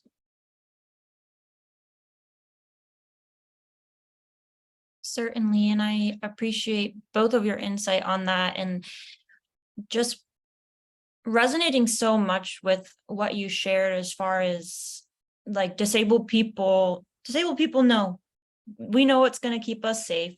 We know the answers, as like a callback to something that the panelists mentioned in the last panel. I forget exactly who it was, but that like, you know, the individuals who are closest to the problem know the best solutions or know the best course of action that's going to benefit everybody. And I think that last piece of what you're talking about of saying, you know, it's not for the disability activist pros to take the lead all the time. It's a matter of incorporating and including all folks with disabilities, and even the folks that don't identify with disability, and just making sure that folks understand that even if they don't identify or have a limited understanding of what disability activism is, what disability justice is, that they're incorporated and included in all of these discussions. And I think that is like such an important takeaway from what y'all are saying, but also this entire event, that we want folks to take this information, learn, and then be able to apply it everywhere that they go moving forward, whether that's in the campaign space, the election or leadership space, whether that's in any other advocacy or wherever, right? We want to make sure that they're able to take these tenets of inclusion and access beyond where we are. And I know that you both kind of alluded to this, but I just wanted to offer more space if y'all want to talk about it a bit more, to kind of talk about the state of the union. Where are we with disability and politics? I know you kind of touched on the ableism and ageism that exists for both of the primary presidential, like primary meaning like the two quote unquote like choices for either party, Joe Biden and Donald Trump, as far as how disability has been kind of weaponized to like demonize both of them, and also how that's very much further isolating for disabled constituents and folks that are maybe interested in voting or at least learning more about their options. So I just wanted to kind of throw that topic back at y'all and see if there's some more information that you could provide for those listening about that. I mean, I think it's interesting. Andrew's point about people deploying disability as a weapon against these candidates, whether it's calling Joe Biden old or Donald Trump crazy, is something that we do need to recognize as a danger. I think he's right. It's understandable people want to tear down candidates they dislike. What I don't think many seem to realize, because I've seen this come in some ways from the community as well, in some instances, what I don't think many sort of realize when they're doing this is that they're not really hurting the candidates. They're not successfully tearing them down. Donald Trump has weathered far more than being called crazy. Joe Biden has survived much more than being called old. What they're doing when they deploy ableism to tear down any candidate is hurt our community. And I think that's one of the reasons it may be so hopeful that you are seeing more disabled candidates. Not only people like John Fetterman, who became disabled during their run, but have openly embraced it and talked about, since acquiring disability. But you're seeing on a local level, I mean, I just saw a candidate in Massachusetts running for city council. We've got a guy here in New York running for state legislature. You've got, Disability Victory and what's Emily Ward, Into Strategies, training people on how to run for office. Into Strategies is Emily Ward's project. New Disabled South, mobilizing folk across the South. These are fantastic things, and I think the more of these efforts we see, the more not only the broad organizational efforts, but also getting candidates involved with who are disabled. I think the better. I mean, it's not something I'd ever want to do, but I know we need them. I can't imagine running for office. You're exposing yourself to these incredibly violent forces in many ways. But we've got courageous people in this community who actually want to put themselves forward to make it better for the community and for everyone they live with.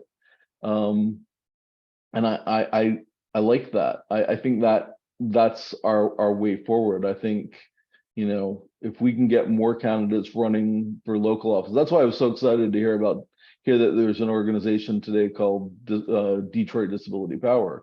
Local organizing, even more than the national stuff. I mean, I think the national stuff's important and it catches people's imagination and attention, but local organizing is where you are able to affect real lives in the smallest of ways that just help people, whether it's improving local housing, getting streets snowplowed, ending police violence. These are things that are going to happen on the local level. They're not going to happen, in a dysfunctional Congress that can't even agree that the country needs to pay its debts. So I'm excited to hear about those things, and that I think that is where we need to push more and see more things happening. Every city should have a disability power group. I think that would be fantastic. Related to that, I kind of want to address a question I get now and then. I think we all do, from kind of new people cropping up. What a lot of people ask is, where is the place you go to find out what the issues are? And what they're expecting is a single organization and a single website where all the issues are laid out and you can find out who to vote for, and everything's real cool and wrapped up, and you can get all the latest bulletins. And I mean, I can understand why they want that. I would kind of like to have that too, in a way. What I usually say is back to them is, there are a handful of organizations that you should follow and notice where their stuff overlaps. And that overlap, you can decide is sort of, that's what's going on. That's a good indicator. So, home care seems to be an overlap with a lot of organizations, or I should say home and community-based services and related stuff. So even though there isn't a single arbiter that's out there making all the decisions and setting the disability agenda, you can sort of intuit that but you have to do the work. Unfortunately, there is nobody yet has stepped forward to credibly do the work, and maybe that's okay.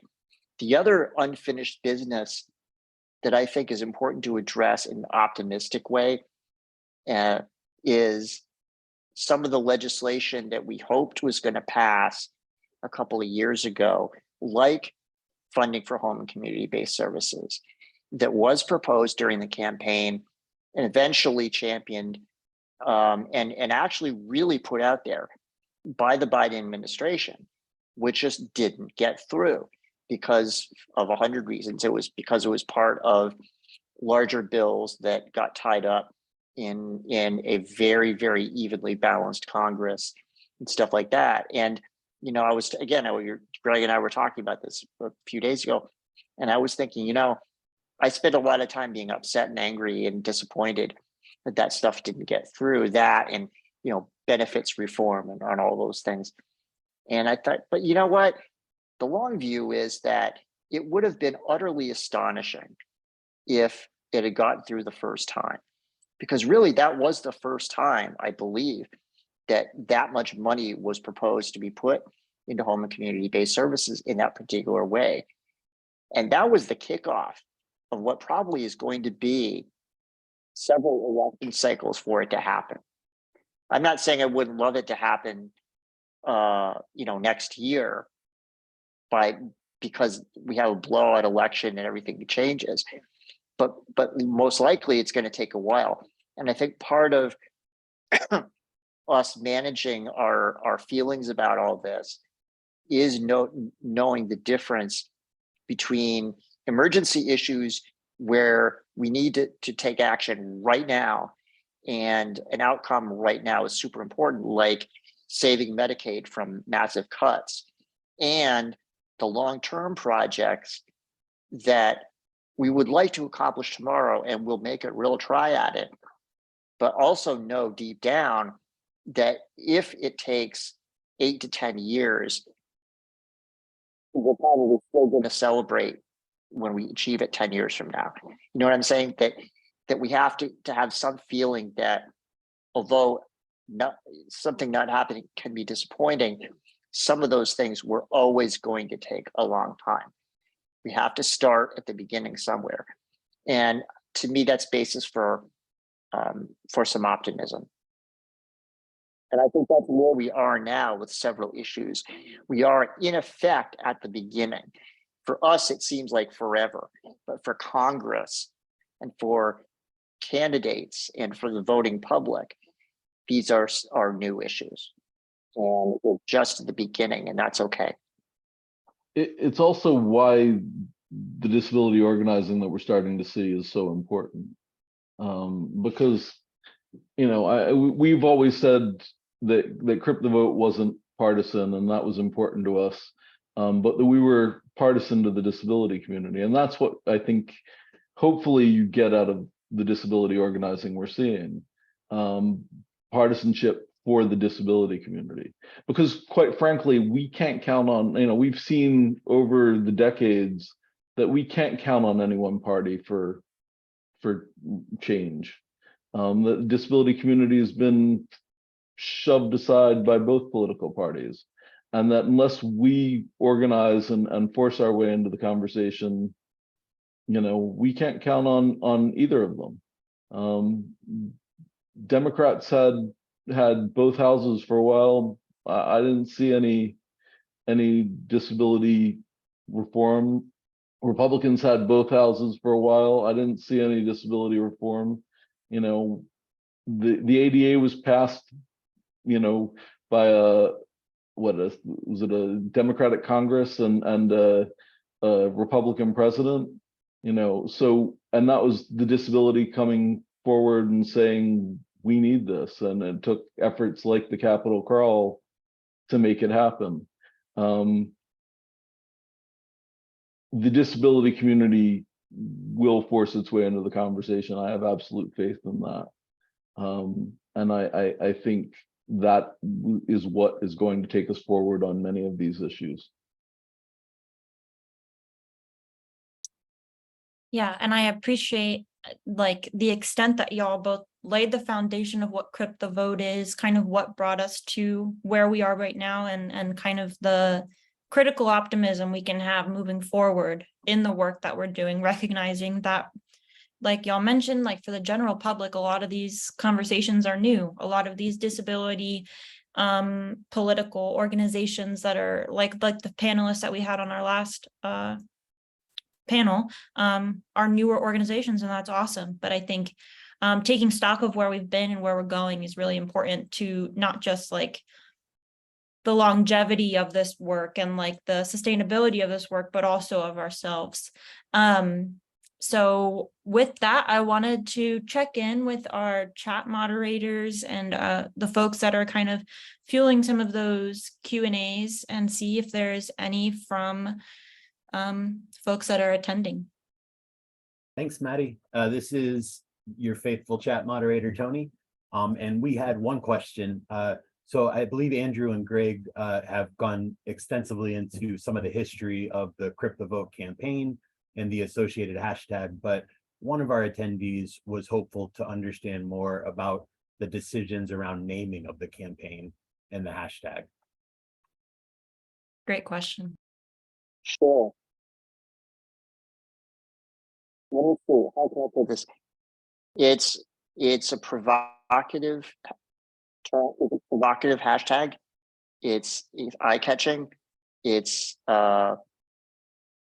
it stands out, and that's why we did it.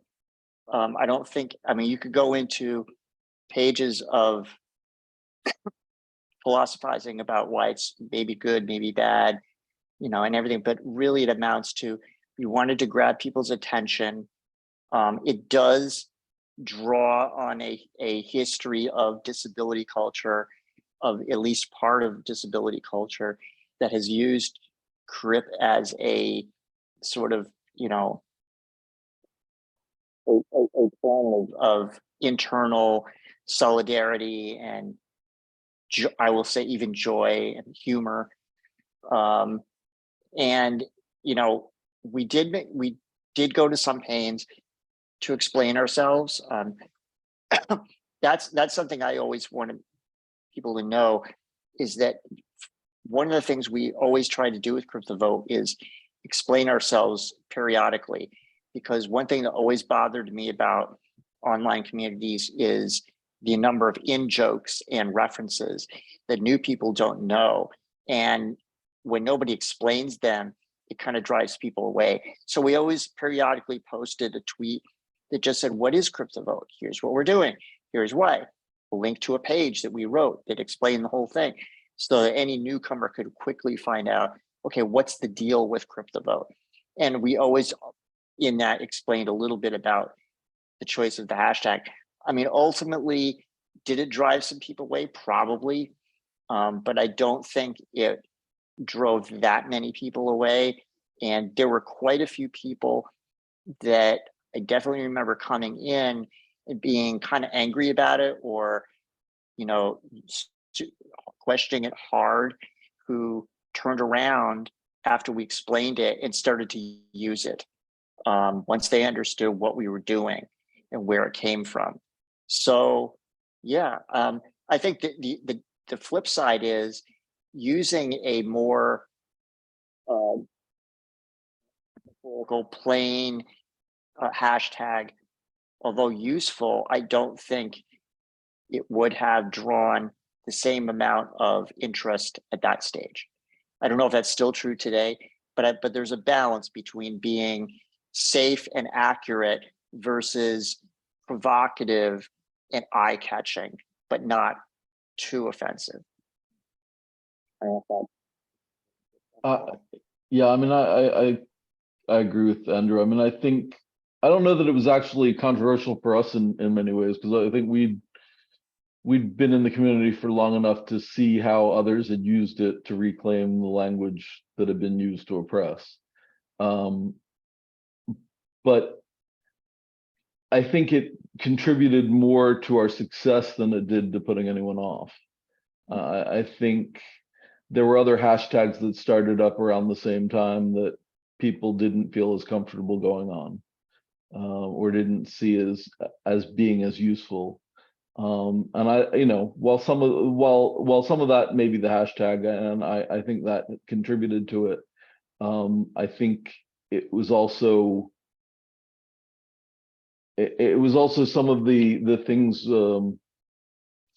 around that community that we had there, the community taking ownership of it, and treating it as a safe space and defending each other if anyone came in, or explaining to people why the hashtag was important to them. Besides us explaining why we'd done it. So in that sense, I think it's helped us much more, and actually brought more people in to listen to the disability community for the simple fact that they wanted to know what this was about.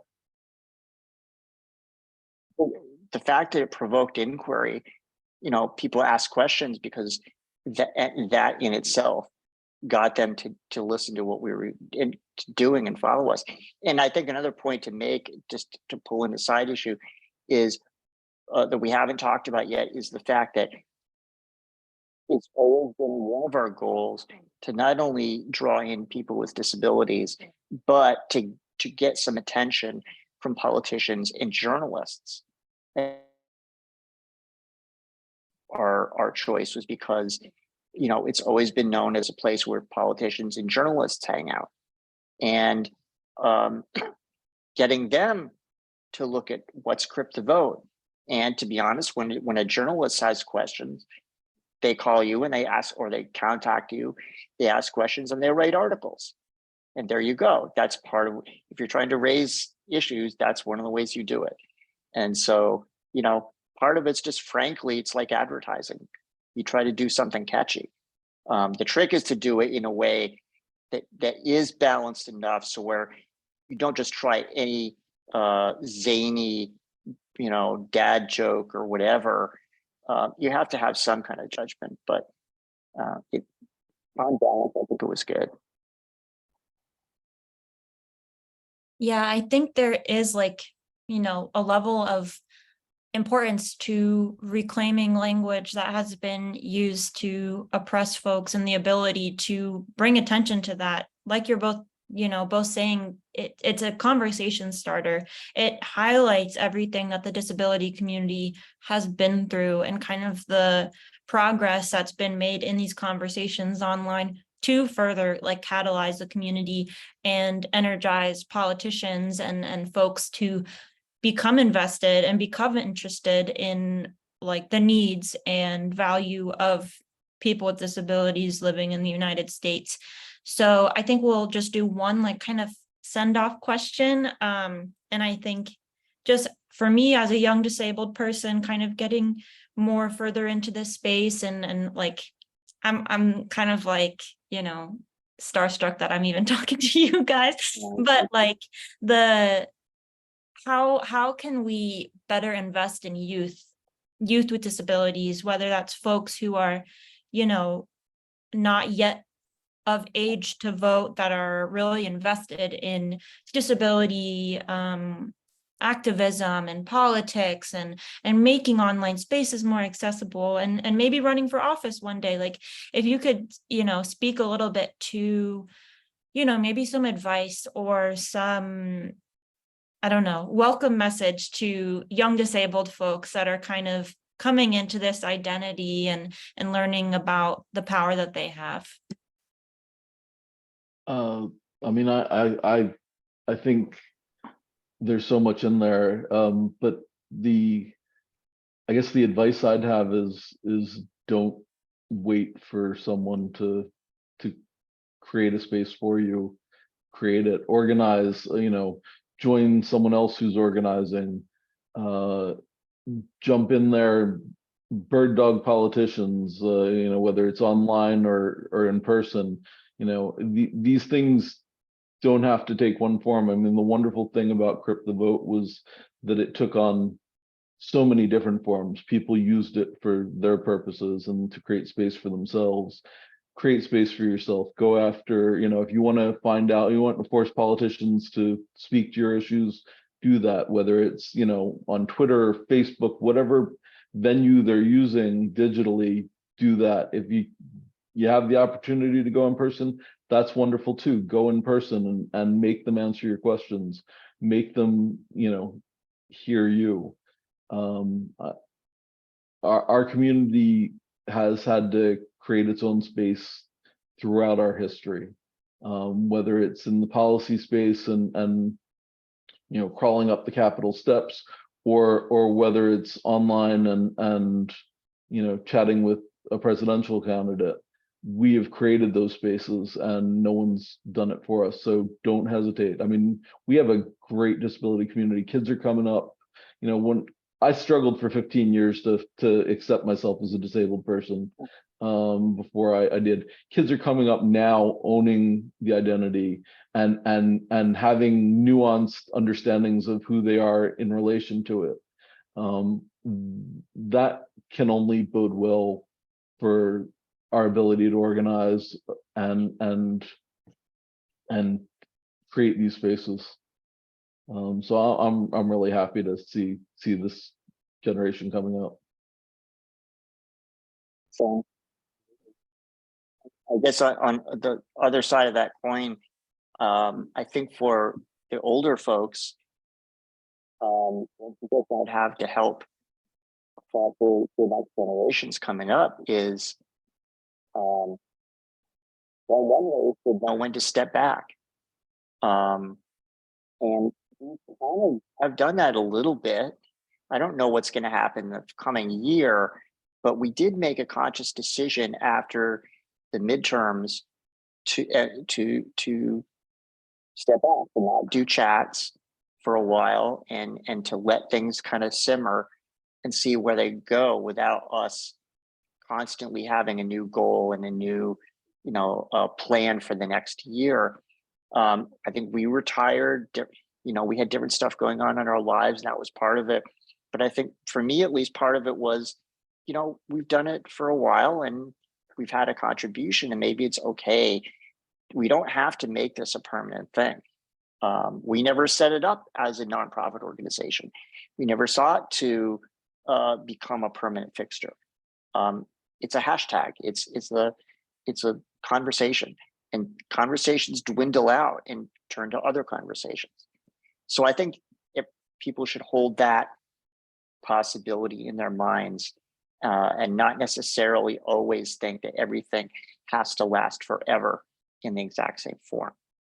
And I think that everybody should quit or give up. It just means keep that as a possibility, that it wouldn't be a tragedy always if a thing that's been going for several years takes a new form with new people or just goes away for a while.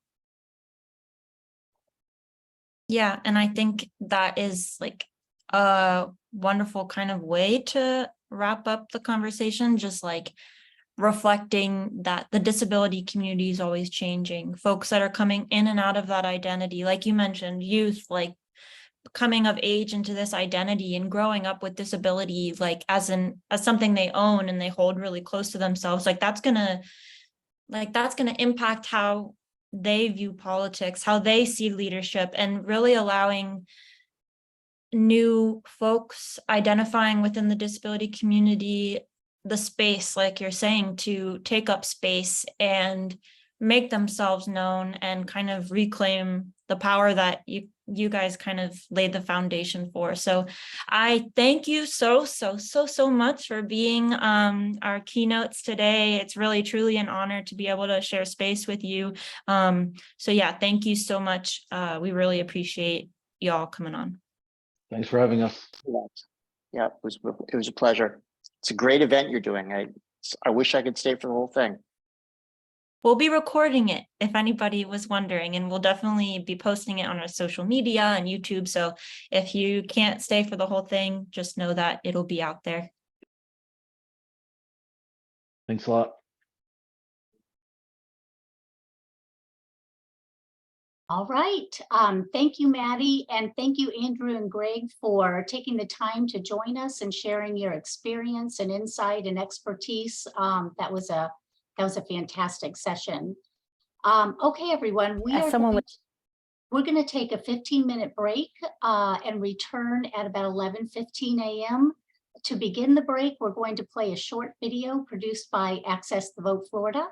In the video, self-advocates Andrea Jenkins and Sarah Gaber talk to us about their voting experiences, the importance of the disability votes, and the rights of voters with a disability.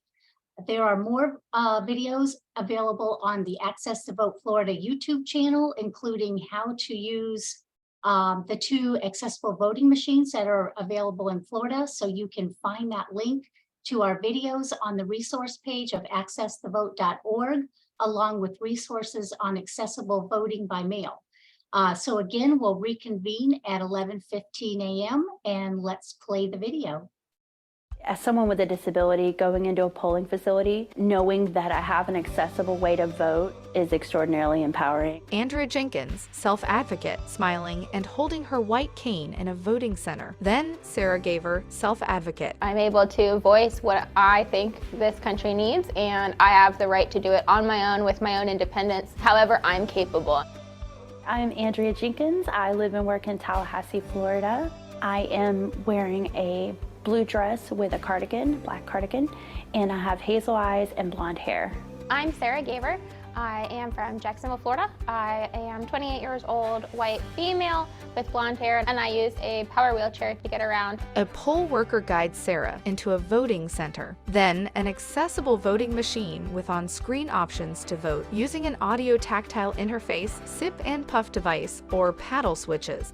Andrea. Prior to learning about the accessible voting machine, I would have friends try to assist me with the voting. It didn't seem very private or discreet. Sarah. We need to be able to have that privacy just like anybody else would, standing at their own ballot box. It's wonderful to be able to have the option of voting on my own. Andrea sits in front of an accessible voting machine and uses an audio tactile interface to vote. It's very important that you vocalize what accommodations you do need, so that way you can be as independent as possible. Sarah uses a mouth stick to type on a touch screen. As someone who's visually impaired, I utilize the ATI, which speaks out the selections. For me, it's a table that I can access at the right height for my wheelchair, and then a machine that's touch screen, since I use a mouse stick to be able to push the buttons and the keys. Have no fear. It's a very simple process. They will help you to get set up and get oriented to the machine and how it works. Poll workers help Andrea and Sarah cast their printed ballots. Then, people using paddle switches, a mouth stick, and a sip and puff device to vote. I believe it's important for individuals with disabilities to make their voice heard in society. I voted stickers being placed on Andrea and Sarah's shirts. It's something that you have the right to go and do, and so you should do it. Sarah exits the voting center. Learn more about accessible voting in Florida. AccessTheVote.org. Access the Vote and Disability Rights Florida Organization logos.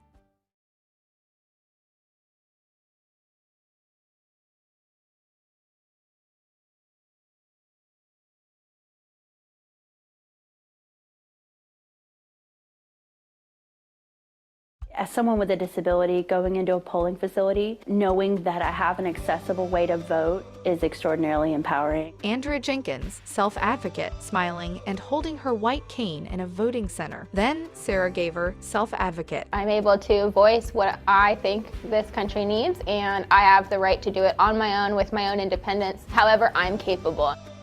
I'm Andrea Jenkins. I live and work in Tallahassee, Florida.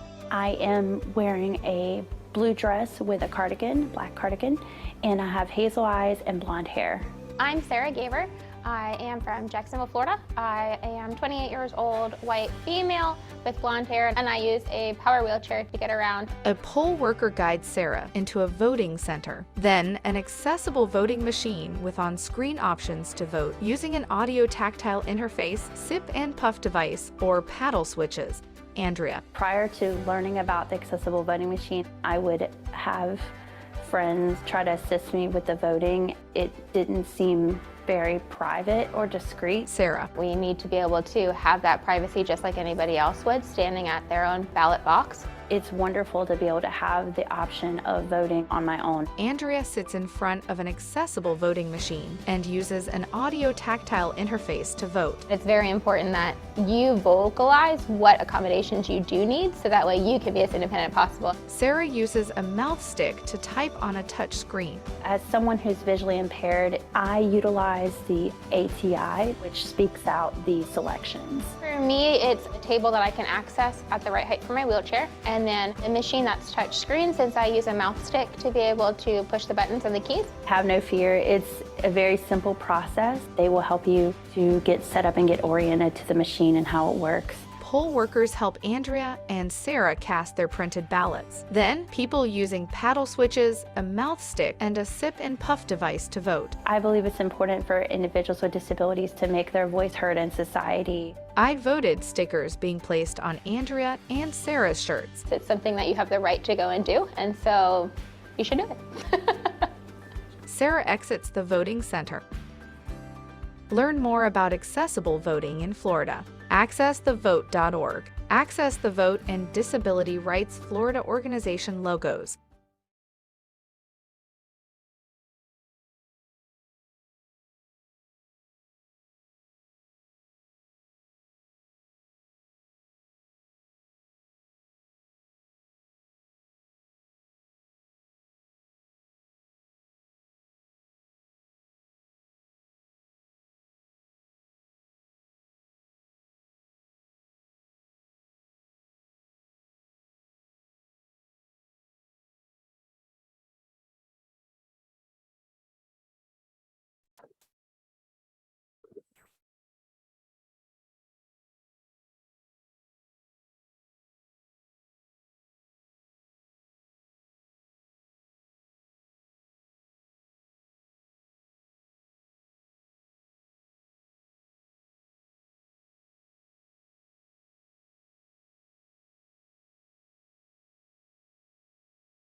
All right, welcome back, everyone.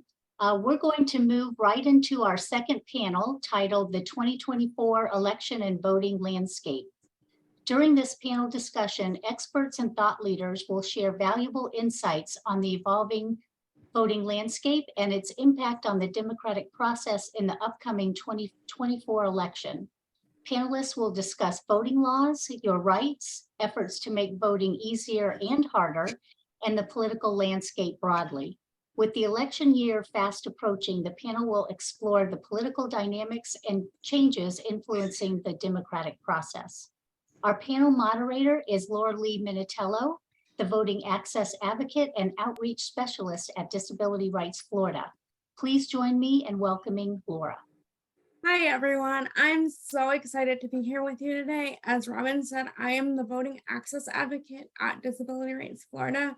I've had the privilege of working with Access to Vote Florida for about the last year and a half, as well as the privilege of working with all of our panelists today. And I just have to say before we begin that I learned so much from each of you, and I'm really, really excited to have our audience learn from you as well. So with that, I'm more than excited to introduce our panelists. We have Arizona Jenkins, who's a poll worker and a person with a disability. Alexia Kemmerling, who is AAPD's Rev Up Coalition Coordinator. Amy Keith. Amy is the Program Director for Common Cause and co-lead for the Florida Election Protection Coalition. Common Cause is a nonpartisan organization working to ensure that every vote counts and that our elections represent the will of the people. We have Avdila Skier, who is the Voting Rights Policy Strategist at ACLU of Florida, and Michelle Bishop, who is the Voter Access and Engagement Manager at National Disability Rights Network, where Michelle leads a team to provide training and technical assistance to the PNA network, which DRF is blessed to be a part of, on voting rights, voter engagement, and access to the vote for people with disabilities. She also works in coalition with the civil rights community in Washington, D.C. to ensure strong federal policy regarding voting rights and election administration. And you can follow her on Twitter using @MichelleVotes. So welcome, everyone. If you all could remember when you're speaking to just, I'll try to toss it to you, but if I don't, if you could just identify yourselves as you were speaking. And we'll just jump in. And with that, Michelle, I wanted to start with you and see if you could kind of give us the broader national perspective on voting rights and sort of a brief history of national legislation. I know that most of the voting rights legislation is state specific a lot of the time, but are there any national laws that you could give us some perspective on?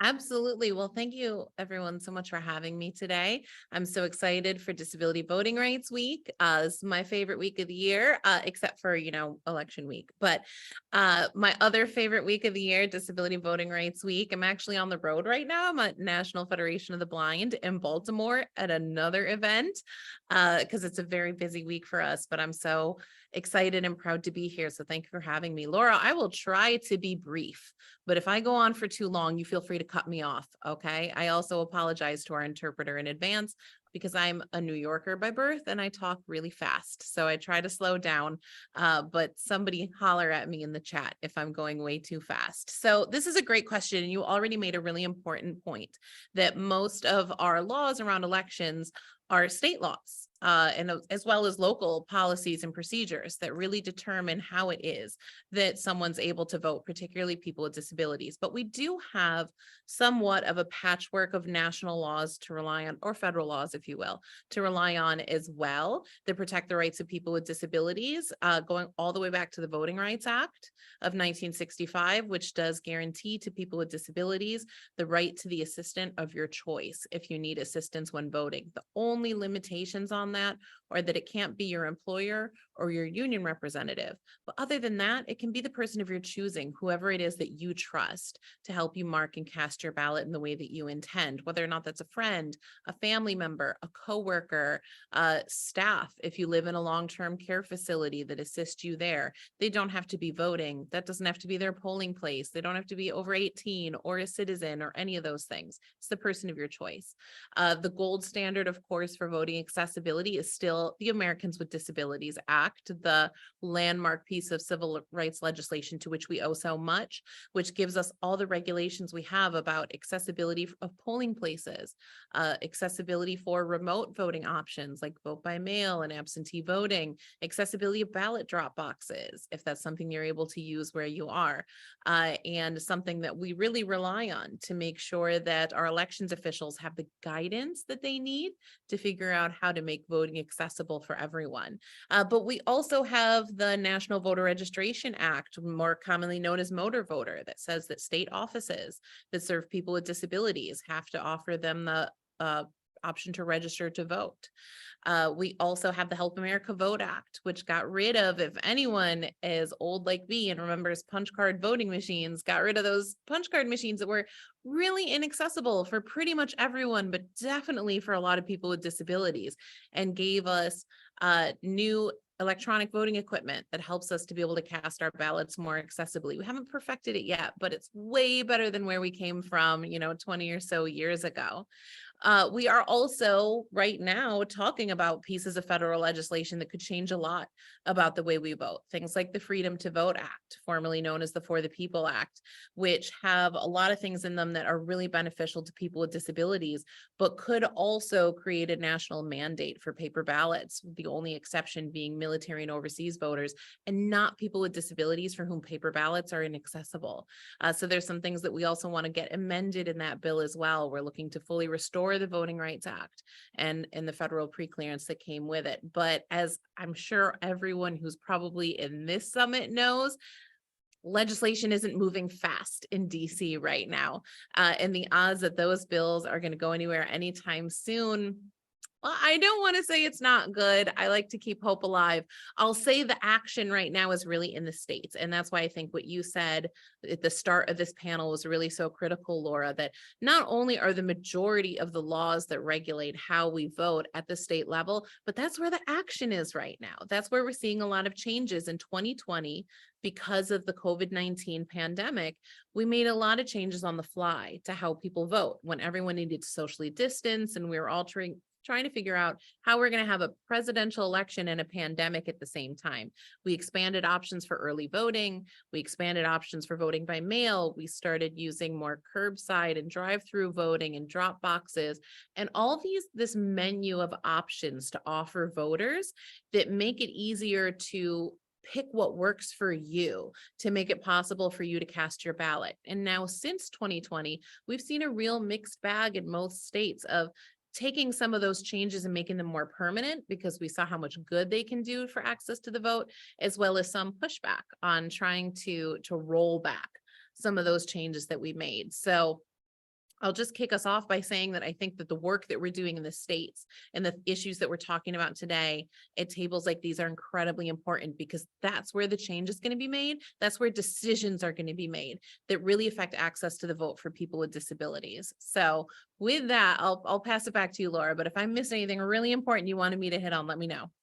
Absolutely. Thanks, Michelle. And on that note, Abdila, I wanted to know if you could kind of touch on the state of Florida specific voting law and sort of what you see as the challenges and opportunities heading into 2024 for voters with disabilities and without. We know that there is a lot of intersection between disability and other identities. So feel free to touch on anything that you wish, but just kind of a brief, broad overview of the general landscape. Absolutely, and thanks for inviting me. And I'm glad that Michelle touched on the 2020 election, because that kind of sets the tone for the changes in Florida law over the last few years when it comes to voting rights. It's The 2020 election was one of the most, if not the most unique election in our country's history. We are still, if we're being honest, dealing with a pandemic that disproportionately impacts and threatens the lives of people with disabilities. And because of the circumstances of that pandemic election, everyone became aware of the option to vote by mail. And that became a huge tool to empower voters with disabilities to participate in their democracy. You look at the statistics of voter turnout in 2020, voter turnout among voters with disabilities increased by about 6 points compared to 2016. So since then, however, we had seen misinformation, disinformation, and in many cases, straight up lies about our elections and their transparency and security. In 2021 alone, nationwide, more than 400 anti-voter bills were introduced in states, and many of those laws and bills are most burdensome to people of color, Black voters, immigrants, Latino voters, and voters with disabilities. Florida was not unique in that aspect. We did pass Senate Bill 90 in 2021, and that had several major provisions. One was the limit on ballot collection. So for example, one of the things that we saw during the pandemic was communities banding together and assigning one person to collect folks' ballots and turn them in at a drop box. If there were, elderly community members or voters who could not leave their homes, that was really useful in helping them vote. That was severely limited. There was also the provision that banned what was called line warming, which is being able to provide snacks, water, or even seating to voters waiting in line within 150 feet of the polling place. There was heavy restrictions on secure drop boxes that mandated that drop boxes can only be available for use during early voting hours, which the comparison I always use is having an ATM available, but only when the bank is open, you can use it. It defeats the entire purpose. A lot of counties used 24-hour drop boxes or extended hours at least to make sure that as many people as possible were able to vote. And that was pretty much done away with here in Florida. And then one final provision of that was it doubled the amount of times that you have to request a vote by mail ballot. So previously, if you put in a request for a vote by mail ballot, it would last for 2 general election cycles. Now it only lasts 1 election cycle. And more importantly, it wiped out the standing list of vote by mail requests. So starting from January 1st of this year, all counties are now working from 0 vote by mail requests and have to build that up. And that's something that many supervisors are still dealing with and having to get the word out to voters that even if you voted previously by mail, you have to request it now again.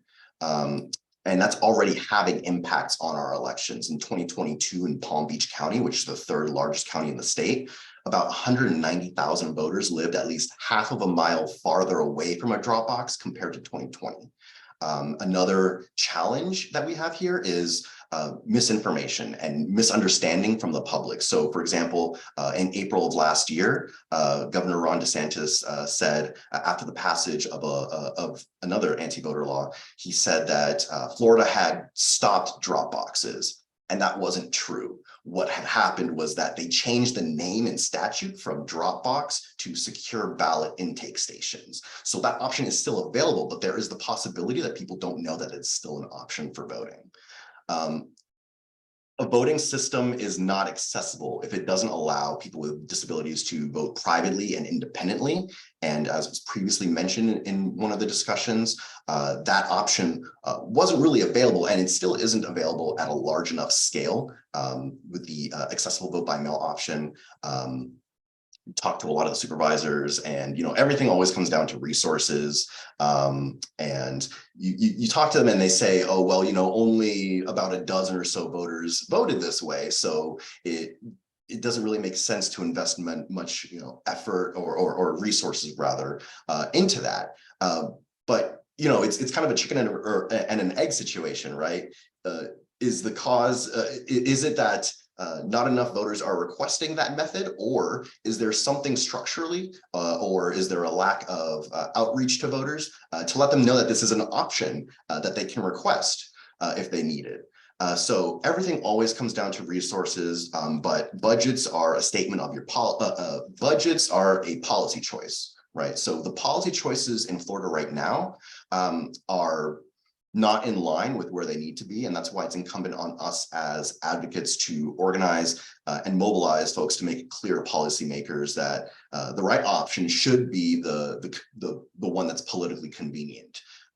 So those are the challenges, but in terms of opportunities, there is a great opportunity for voter education.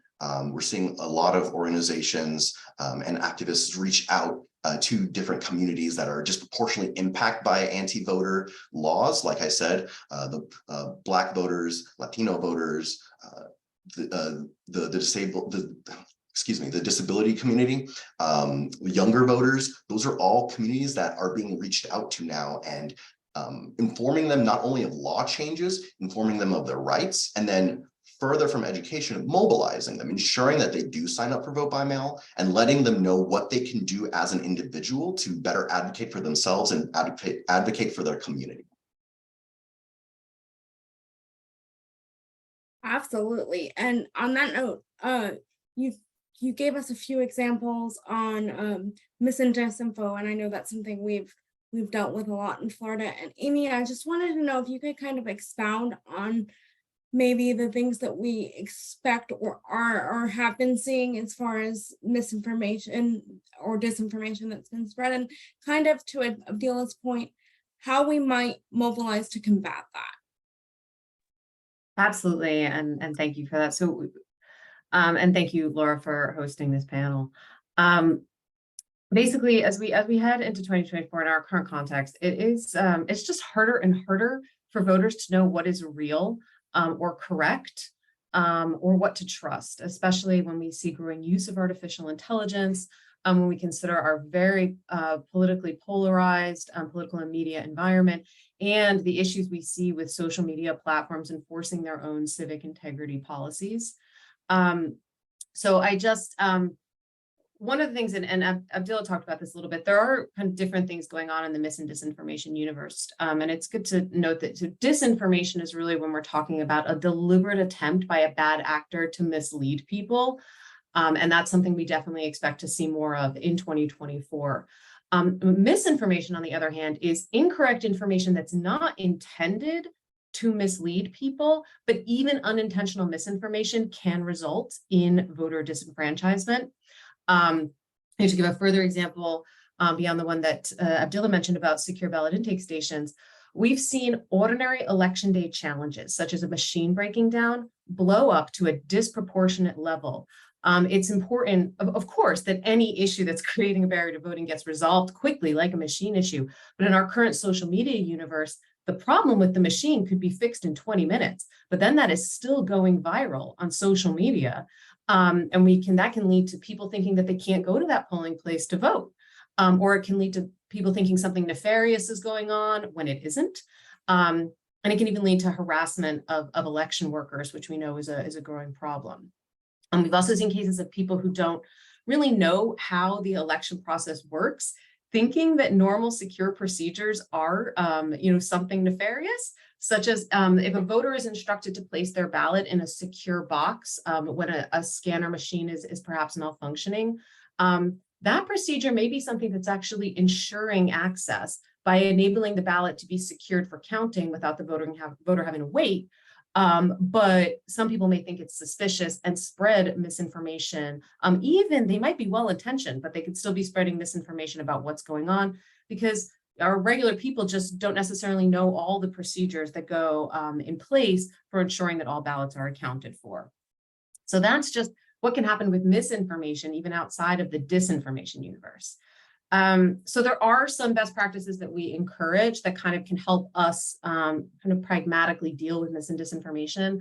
The first and absolutely number one thing I would recommend is Always look at what your local election officials are saying and encourage other people to go directly to the source of local election officials. Check their official websites and their official social media channels, or call them if you're not sure. They will have the most up-to-date information on things like voting procedures and polling places. Another thing that's really important, if you are a voting rights organization like Common Causes, or if you're just someone who's looking to share good information about voting in elections, first and foremost, of course, fact check the information you're sharing, but also make sure that information is accessible. Make sure that your website is accessible, because when good, correct information is inaccessible, that puts people with disabilities at greater risk from the mis and disinformation that is spreading in our environment. So ensuring that that information can be gathered by everyone. And also, this is kind of a basic good practice. And when you're looking at a news source, because we do see so much misinformation circulating, when you're reading a news source, consider where it's published, who's publishing it. A big thing is whether or not it's trying to trigger emotions. If you read an article and you feel that you're getting really angry, take a step back and think about it, because that is very likely some form of disinformation. And also, think about, is it verified by other sources? Does it have authoritative sources? Is it a reputable organization? So before you do share anything, go through that process.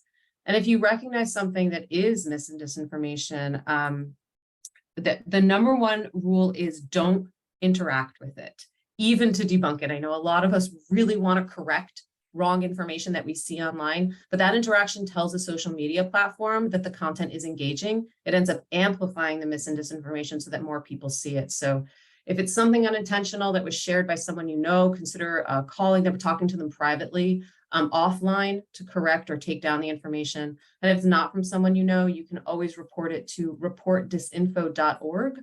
And then our team, so Common Cause and the election protection team nationally, can work with social media platforms to mitigate it or remove it. But it's just really important not to engage with it. That might be a bit of a long answer there, Laura, for that. No, but I think it was kind great. of encapsulates it. And I'm glad that you mentioned your last point. Is I know that I have, and I know that, it's so tempting to want to see things and want to kind of combat them. So we will make sure to send out that resource to attendees as well, so that they can appropriately report things. And I know your team does such good work around that. Switching gears a little bit, Arizona, I wanted to go to you. You are a poll worker and the person with a disability. Arizona and I have known each other a long time, just personally, and I'm so excited that you agreed to join us on this panel to share those experiences, because I think it's something that we don't talk about enough. I know that DRF has a partnership with Power the Polls, and that's been really fruitful for us. But could you share a little bit about your experiences and why you became a poll worker, and sort of why it's important to you, and maybe some positive or negative experiences that you've had? Yeah, good morning, everybody. Thank you for allowing me to be on the panel. Thank you, Lord, for the work you do for SF Florida. My name is Arizona Jenkins. I have on a blue cap with a blue shirt with the design on it for the business page. I am a poll worker. I've been a poll worker for 3 years. And the one reason I wanted to become a poll worker was I see when the disability community didn't, I wanted to see how it was on the other side of the line. I wanted to see, what training they had to go through to be a poll worker for the people with disabilities. Because every poll site is different. And so I used to vote at the polls sometimes I didn't get there too late because of transportation. Sometimes I vote by mail or the voters vote whatever I had to do to get that vote in. at that election time in November. So I was very interested in being a poll worker because when I went to the polls, like a lot of people were very kind and understanding to my needs with a person with a disability who can't use their hands very well. So they were asking me all kind of questions. How can we assist you on getting your ballot in? And they explained to me that they cannot vote for me. I would have to do it myself. They can put the paper in for me, but I would have to find a way to use the machines. They asked me, do I want to do the push button or do I want to do the voice command? As you can tell, I have a voice impediment, big impediment, and all the words do not come out clear enough. So I use the touch screen. They hand me a pencil where you can touch the screen. That didn't work. I said, let me use my own finger to push the button up. And like you got like a remote. You can push the button up, they go up, push the button down, to go down, and put the button in the middle to vote for what you want. That was easier for me. So, and they gave me the dick at the end, and it was very nice. And I asked them, I said, well, what time do you have to be here to do this? They said, we start at 5 o'clock in the morning. We don't end this time. Oh, that's pretty good. I think, how much do you have to do to become one? So you have to take the class. And you have to do the test. I said, you know what, let me see if I can do this. Because there was nobody that did able working at the polls like that I was at. And I was thinking that if they would have somebody with a disability that would be able to communicate with the other people who's coming in, they could be very knowledgeable on what kind of assistance that person may or may not need. I'm also an advocate for his Bakani. So I need to be there for the people who are doing this. So I took the test. I passed the test. I went to the 4 sites that were closer to my house, which is on farms. And it is a park facility. And there's a lot of people doing it. And I did the line coming in for a little while. Maybe the line was in order. Maybe people get straight. Then I moved to the line going out. I did that. I did a person with the using machines. And I had a little bit of experience on everything. And the machine broke down like Amy said. The machine will break down at a moment. So you had to let the workers who is in charge of that site that the machine had broke down, and they still had to get that ballot in. The paperwork was jammed. Had to open the machine, take the paper out, do it again, and the ballot went through. The point is that your ballot will get counted one way or the other. Yeah, that's a great point, Arizona. What I'm hearing you say, and you correct me if I'm wrong, is that you, as a person with a disability, utilized your own experiences and wanted to make a change for others and increase representation. Is that, would you say that that's accurate? Yes.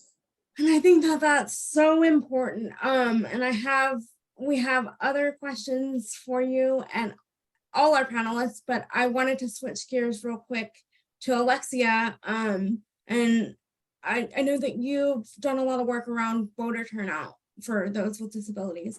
And I wanted to know if you could talk a little bit about just what we've seen recently in the last few elections as far as voter turnout for people with disabilities and how we, kind of where we're at and how we increase that.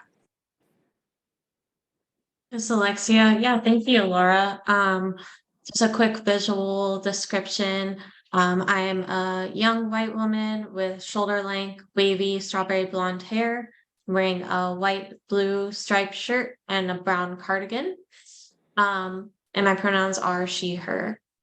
Yeah, so as one of our panelists mentioned earlier, we have seen the turnout gap between disabled voters and non-disabled voters shrinking, which means more and more disabled people are voting.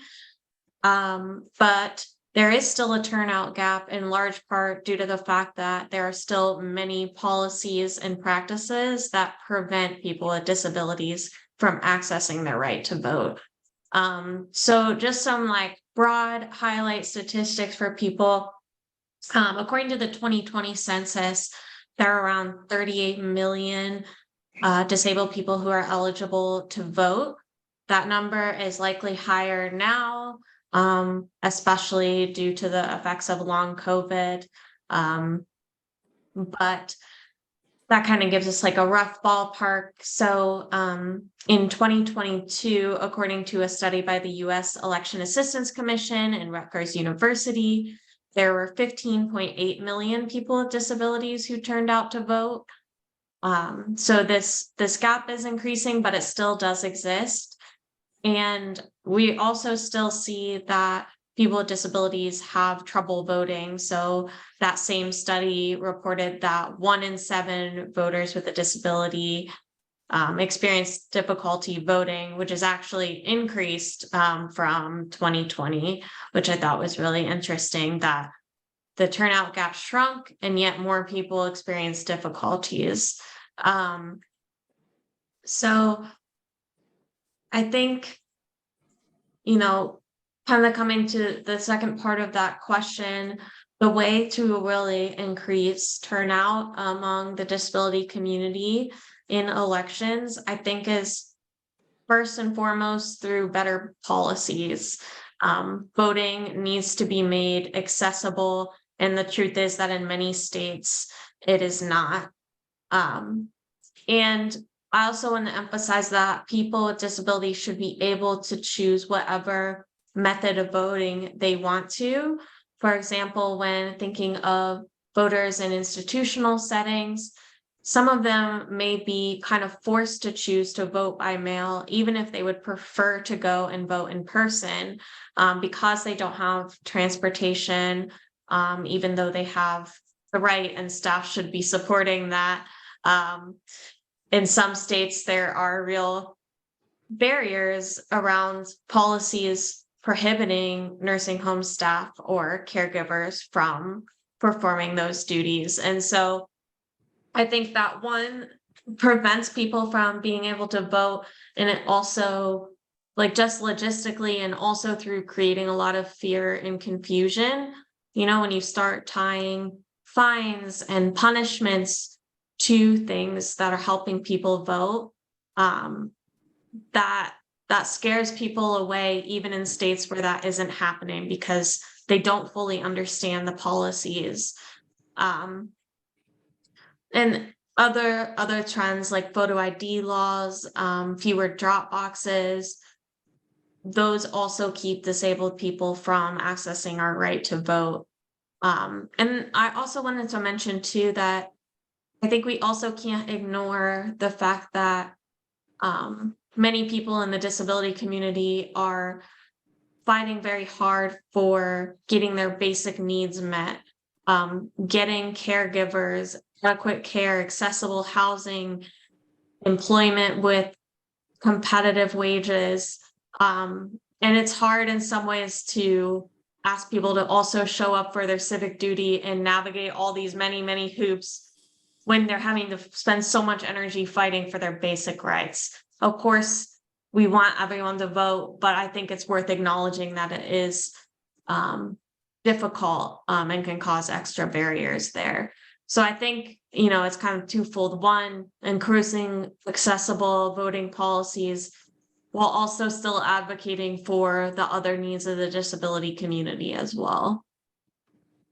Absolutely. And just to echo kind of your last point, one of the statistics that always has stuck out to me as a person with a disability myself is the research from Rutgers that has shown that we as a community are more civically minded than even the general population. So it really is kind of those barriers that you mentioned that keep us from voting a lot of the time. And I think also, to your point, it's important that people with disabilities have a choice in methods. And I know Arizona, I heard you mention that you've used vote by mail and in-person voting as well. So those are all really important points.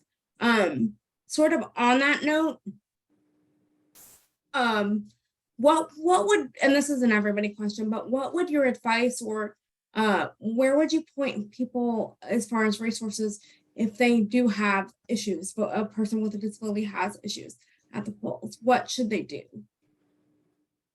If you call your local polling guy and vote it, you can also call disability rights of Florida, or you can just know that your voice will be heard, but you have to report it so they can fix it.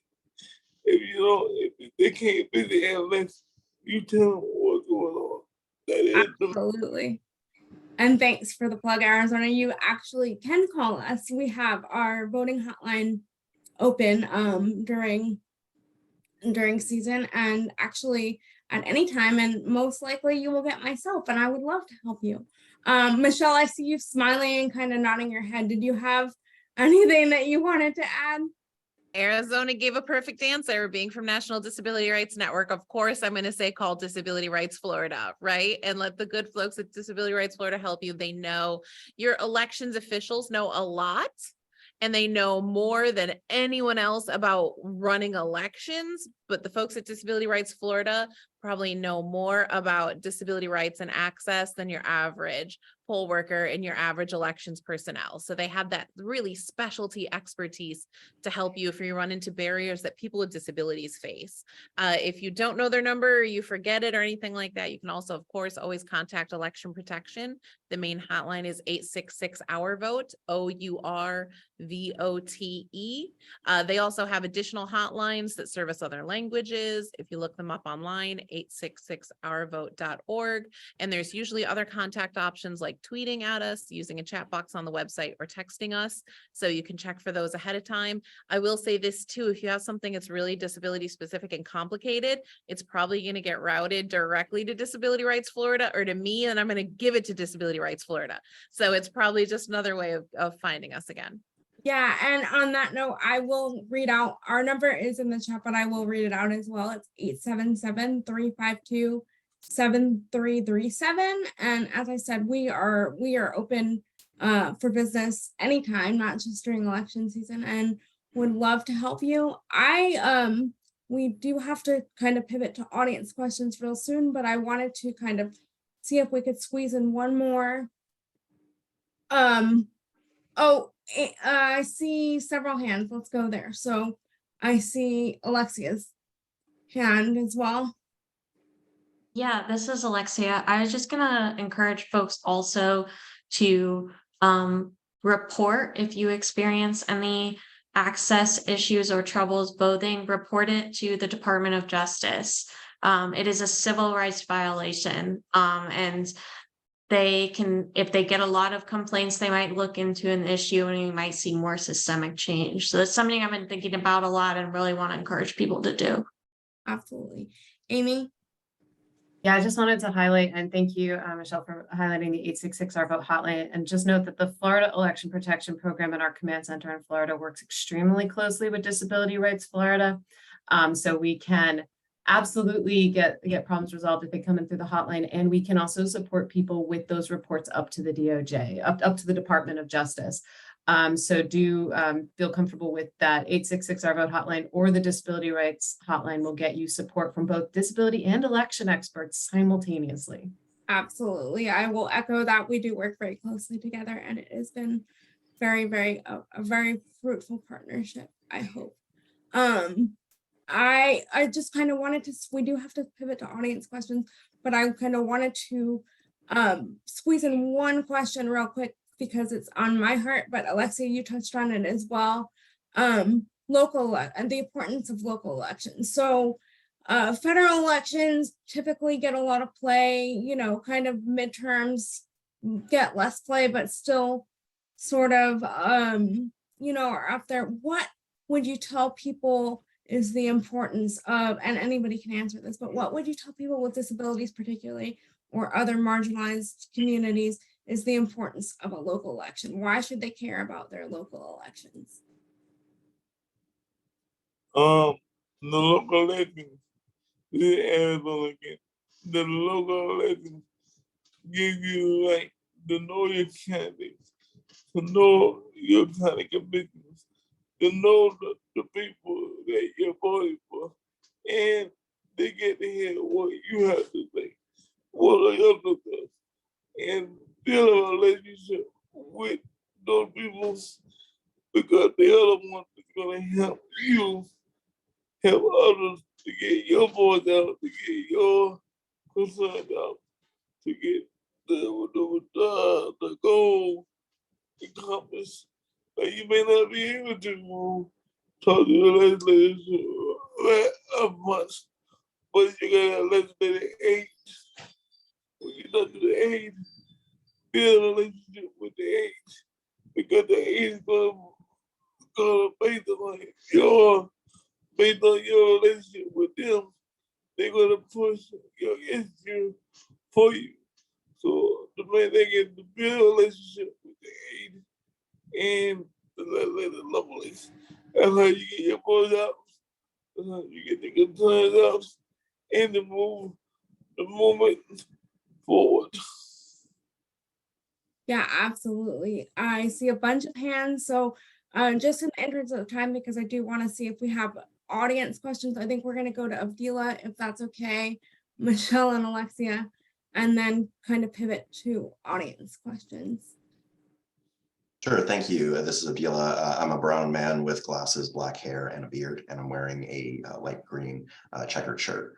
And I just wanted to also let folks know potential solutions include, changing the timing, for example, of elections. There are some municipal elections that happen in March of off years. So we're talking maybe 4 months after an election and people are not in, election mode. So what some municipalities have done is move the timing of their elections from March of that year to November of that year, or even the city of St. Petersburg, for example, recently moved their elections from off years to the even years where there is a general election. And like any policy, there are pros and cons to those, but those are just some of the potential solutions to that as well. Absolutely. And on that note, thank you all so much. I've learned a few things in this conversation myself. I have to say it again.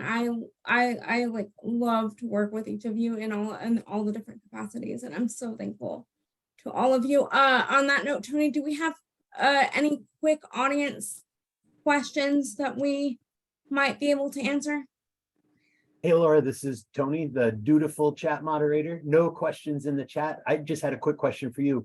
What is Access the Vote Florida and how can folks get involved? That is a good question, Tony. So Access the Vote Florida is Florida's chapter of AAPD's Rev Up coalition, and folks can get involved by emailing me, which I will put my email in the chat, but is Laura, LAURAM @disabilityrightsflorida.org. We have our meetings right now are monthly. They will increase as we get closer to elections, but right now they are the first Friday of every month, and we have about, I would say, roughly 100 individuals from self-advocates on to just others in the voting space that join us and talk and solve problems within the state for those with disabilities. So thank you for that question, and I'm happy to clarify, and I'm going to toss it back to Robin. Lord, I give you one more thing before you go. Those people who using the public transportation, if you're gonna go to the poll place, please let your transportation know that you're gonna be there for a while. You don't know how long the line is, but you want to make sure. You want to make sure that you have enough time to vote and to be outside for your plan. So I recommend if you get there early, the better. So you can be the first one in line and the first one to get out. So that way you can take your time and vote. And if you're using the phone transportation, try to get there at least 2 hours in advance. So That's a great point for those of us, and I know you've done a lot of transportation work for those of us that utilize that. Yes, give yourself as much time as possible to get to the polls. I really wish that I could talk to all of you all day, but I do have to turn it back over to Robin. All right, well, thank you all very much. Thank you, Laura, and thank you to our panelists for discussing this important topic. And we're going to move right into our final panel, which is titled Supervised Voting and Rights Restoration. No matter where you live, you're entitled to access and a choice to vote. Our panelists will shed light on the complexities surrounding the intersection of voting with criminal justice, disability rights, institutional living, accessibility, and guardianship. The moderator for this panel is Caitlin Klibben, our new Director of Community and Healthcare Services at Disability Rights Florida. She's not new to us, but new to this position. So please join me in welcoming Caitlin. Hello, thank you, Robin. Thanks, everyone. So happy to be here. Today, our esteemed panelists are Ron Turner, President of the Florida Supervisors of Elections Association and the Supervisor of Elections for Sarasota County, Mike Lincoln, who is a supported decision-making advocate and a person with a disability, Alyssa Gershon, voting rights and guardianship attorney at the National Disability Rights Network, and Derek Fleming, election crisis coordinator at State Voices of Florida. So I'm going to go ahead and jump right into things. And I'd like to start with you, Ron. So in Florida, you know, we have a right to vote where we live, but some people's rights can be impeded. But for those living in supervised facility or in various facilities, they do have the ability to vote. Can you talk to us about Florida's supervised facility voting process and who it applies to? You're on mute. Okay, so they're unmuted. So first of all, thanks, Caitlin, and great to join the panel today and speak on behalf of Florida Supervisors of Elections. I did want to thank Olivia Babas and Laura. They came to visit with supervisors at our summer conference in May. So we had a great conversation with them about accessibility issues. So to talk about supervised voting in Florida, the process for that is described under Florida law. So Florida Supervisors of Elections primarily, while we have federal voting rights laws, we also deal with state laws that delineate more of the process for voting. And in Florida, one of those laws has to do with supervised voting. And that really applies to nursing homes and assisted living facilities in the state of Florida. So residents of nursing homes or assisted living facilities have the ability to vote there at those facilities and under the supervised voting program in any county in the state of Florida. Those individuals are absent electors or essentially vote by mail voters. The facility administrator can make a request, because this has to be done either from a request from a facility to a county supervisor of elections office, or the supervisor of elections, because we receive vote by mail requests from individuals that we know are residing in nursing homes or assisted living facilities. We can let the facility know that we're going to come provide supervised voting at those facilities. I know in my own county, in Sarasota County, we do quite a lot of the supervised voting activity. We send teams, bipartisan teams, that individuals that are not of the same political party to take ballots out to those individuals again, at the nursing home, at the assisted living facilities, and walk through the various options that the voters have there. They can keep that ballot for a later time and return it to us. They can vote it there. They have various options under the law. But again, that supervised voting isn't for every congregate setting in the state of Florida, but it does apply to nursing homes and assisted living facilities. Thank you so much for explaining that. So some folks in assisted living facilities and outside of them may or may not have their voting rights intact. Guardianship is one process by which folks who are on voting rights can be impeded. Alyssa, I wanted to ask you some about guardianship. In Florida, some people under guardianship do retain the right to vote. Can you explain guardianship to someone who may not know about it, who might be impacted, and how someone might find out whether they still have the right to vote? Sure. There's a lot to say about guardianship, so I will keep this brief. But essentially, guardianship is when an individual with disabilities is determined to lack capacity in certain areas of their life, and a court, a judge, will make a determination that that person is not able to make personal or property decisions for themselves, so appoints a guardian. And sometimes that is a family member or someone who works for, I assume it's the county.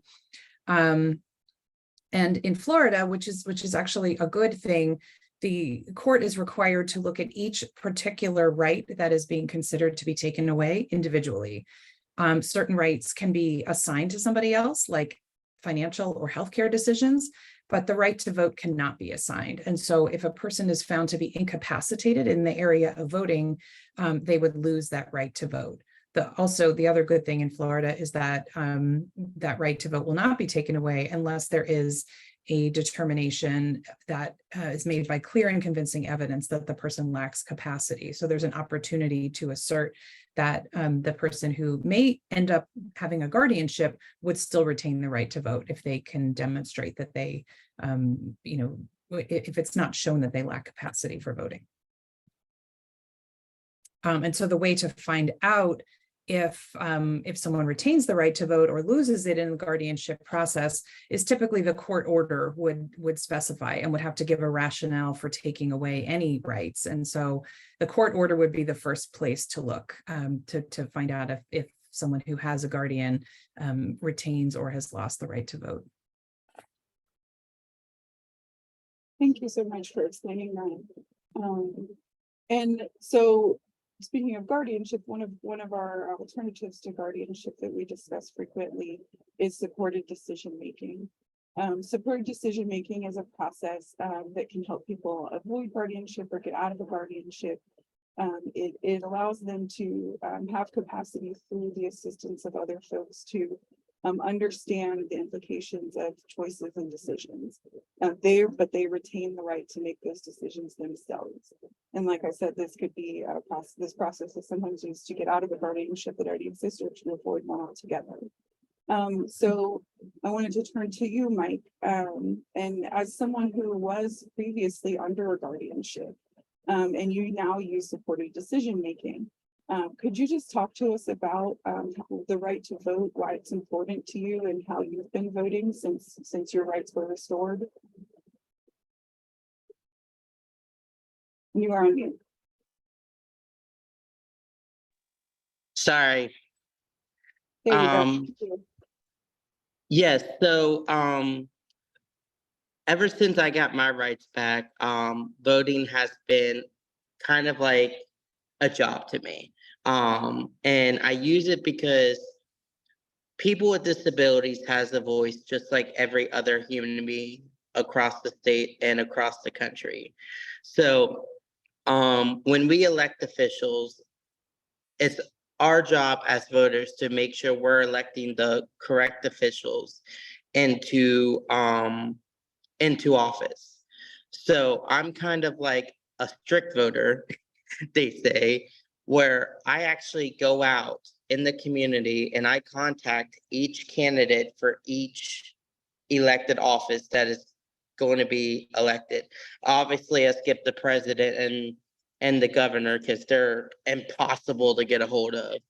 But county clerk of courts, supervisor of elections, and I go on the Access to Vote website and I print out a whole bunch of questions that is relevant to this voting season. And I put boots to the ground and I start hunting them down and I start asking them a whole bunch of questions that's related to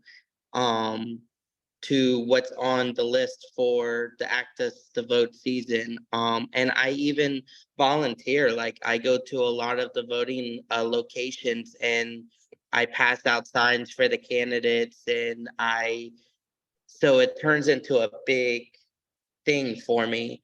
But most importantly is our voice deserves to be heard and our voice deserves to have a voice in the state. Agreed, and that's quite a process, Mike. That's really a lot of effort to make sure that you're, using your right to vote. And I was wondering if do you use supported decision making ever for yourself or for friends when you're deciding how to vote? Yes, at the end of my interviews, I actually reach out to my uncle and I go over each of the responses that I get from the candidates, and he gives me, because he knows a lot about, more political sections of it. But I reach out to my uncles and we go through it together, and then that's how, at the end of the day, that's how I make the decision who I'm voting for. And this is kind of like a way, but recently, I don't think it was last election season or before President Trump got elected, the BBC actually did a voting thing on me, which was called "I Wasn't Allowed to Vote Because I Was Disabled." So if you guys on this webinar, I highly encourage you to go check out that BBC video that they did, because it is very informative and it shows how important our voice is, especially with elections. Thank you for sharing that resource, Mike.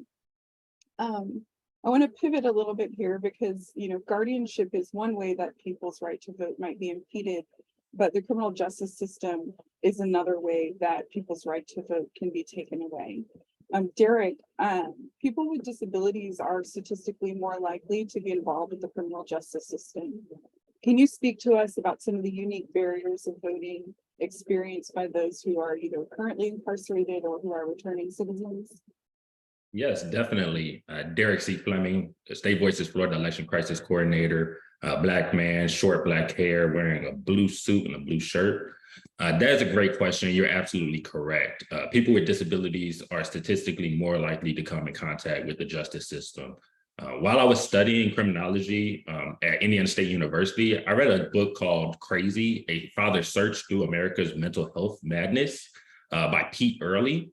And it does a deep dive into how people with mental illness are trapped and abandoned in this system.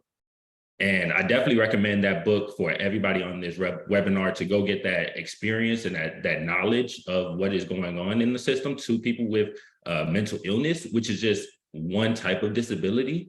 And if you go into the other gambits of disability, you'll see that trap and is there in the system.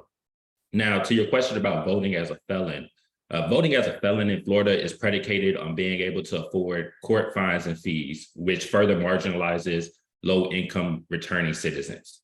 And we could really do a full stop there if we wanted to, but for the sake of this webinar, we'll go on. What is viewed by that is that most people see it as a right to be able to vote. And now it becomes a privilege to many Floridians.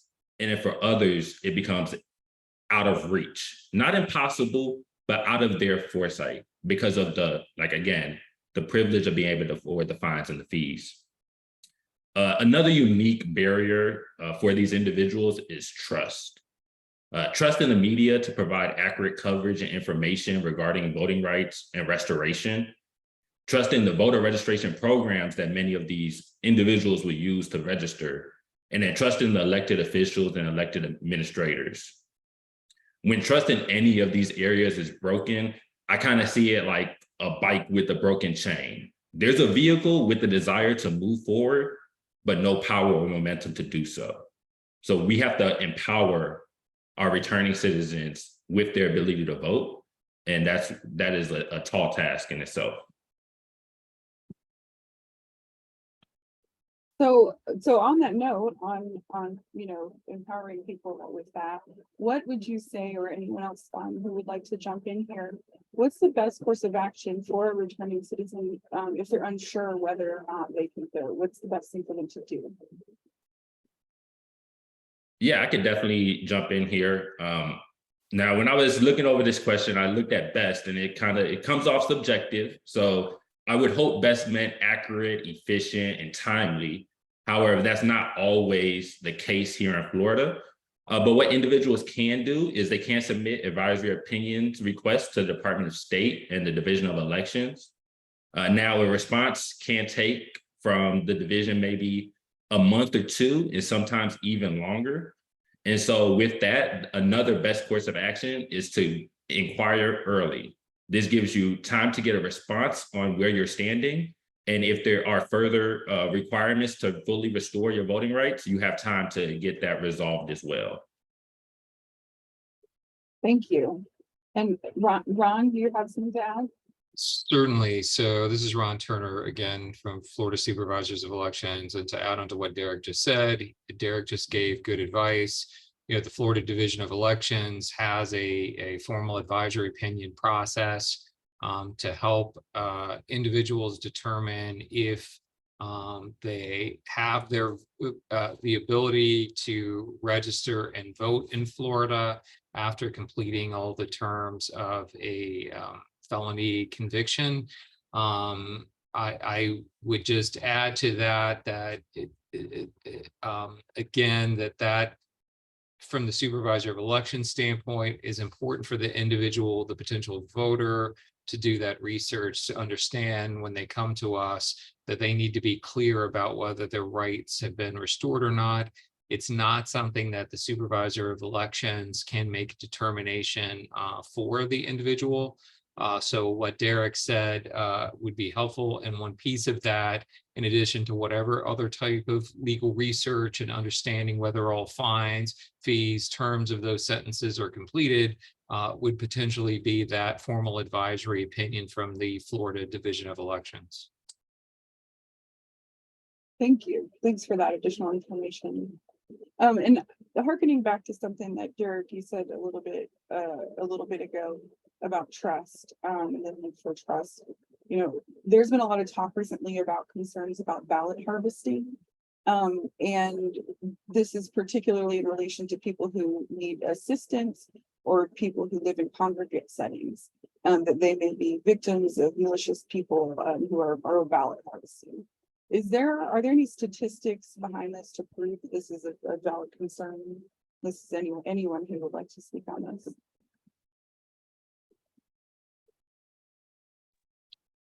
Well, this is Ron Turner again, Supervisor of Elections, so I'll jump in on this one. Florida has laws in place that determine who can request a vote by mail ballot, how many ballots can be requested, how many ballots or for whom ballots can be possessed for. So under current Florida law, an individual can request their own ballot. They can request a ballot for an immediate family member that is determined by the law, the definition of what the immediate family member includes, or up to 2 other ballots. And so that's important on the request end and also on the return end. There was some discussion, I know, from one of I think the prior panel about secure ballot intake stations in Florida. So if someone is providing assistance to someone else, maybe in returning a vote by mail ballot, they certainly need to understand those laws in Florida and those restrictions. As far as statistics, Caitlin, I don't have statistics on that. I mean, from a congregate setting, at least from my own experience, I haven't experienced those issues in that type of setting.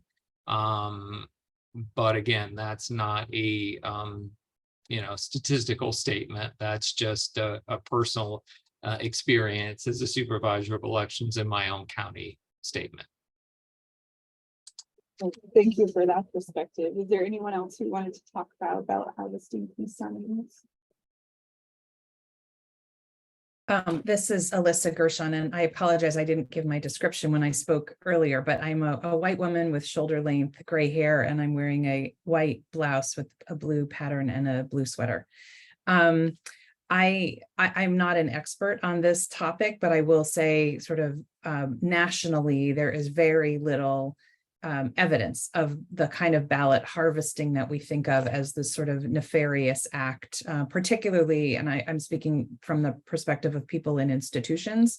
So the idea that people with bad intentions will collect absentee ballots for residents, fill them out and return them, essentially ballot fraud. So I think that if that is the idea that people have about ballot harvesting that takes place in institutions, there's very little evidence that that takes place in Florida or elsewhere.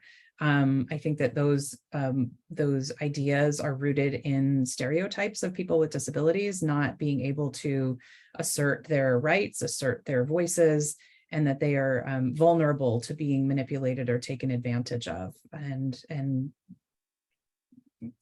sometimes that is directed at staff. And I think that there's a racial component to that as well that we shouldn't ignore, that, staff who tend to be often low paid, often people of color, often women, may be not to be trusted. So I think that there's some myths around that it's important to call out and at least acknowledge that the reality is that for people with disabilities who are in institutions, their voting rate based on what we know, which is not a complete set of data, is that it's actually quite low because they are often discouraged or not given information about voting, and they're also not given the assistance that they need. And so the research that has been done shows that people in nursing facilities in particular are greatly influenced by the attitudes of staff and even perhaps their family members. And so overall, their voting rates are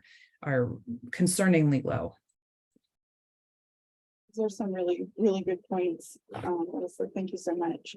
And, on that note, for people who are in institutions, can you talk more about the rights that they have that they should be aware of? Is that for me? Sure, yeah, or and anyone else who'd like to jump in after. Sure. This is Alyssa again. So this came up on the last panel, and Alexia talked about that.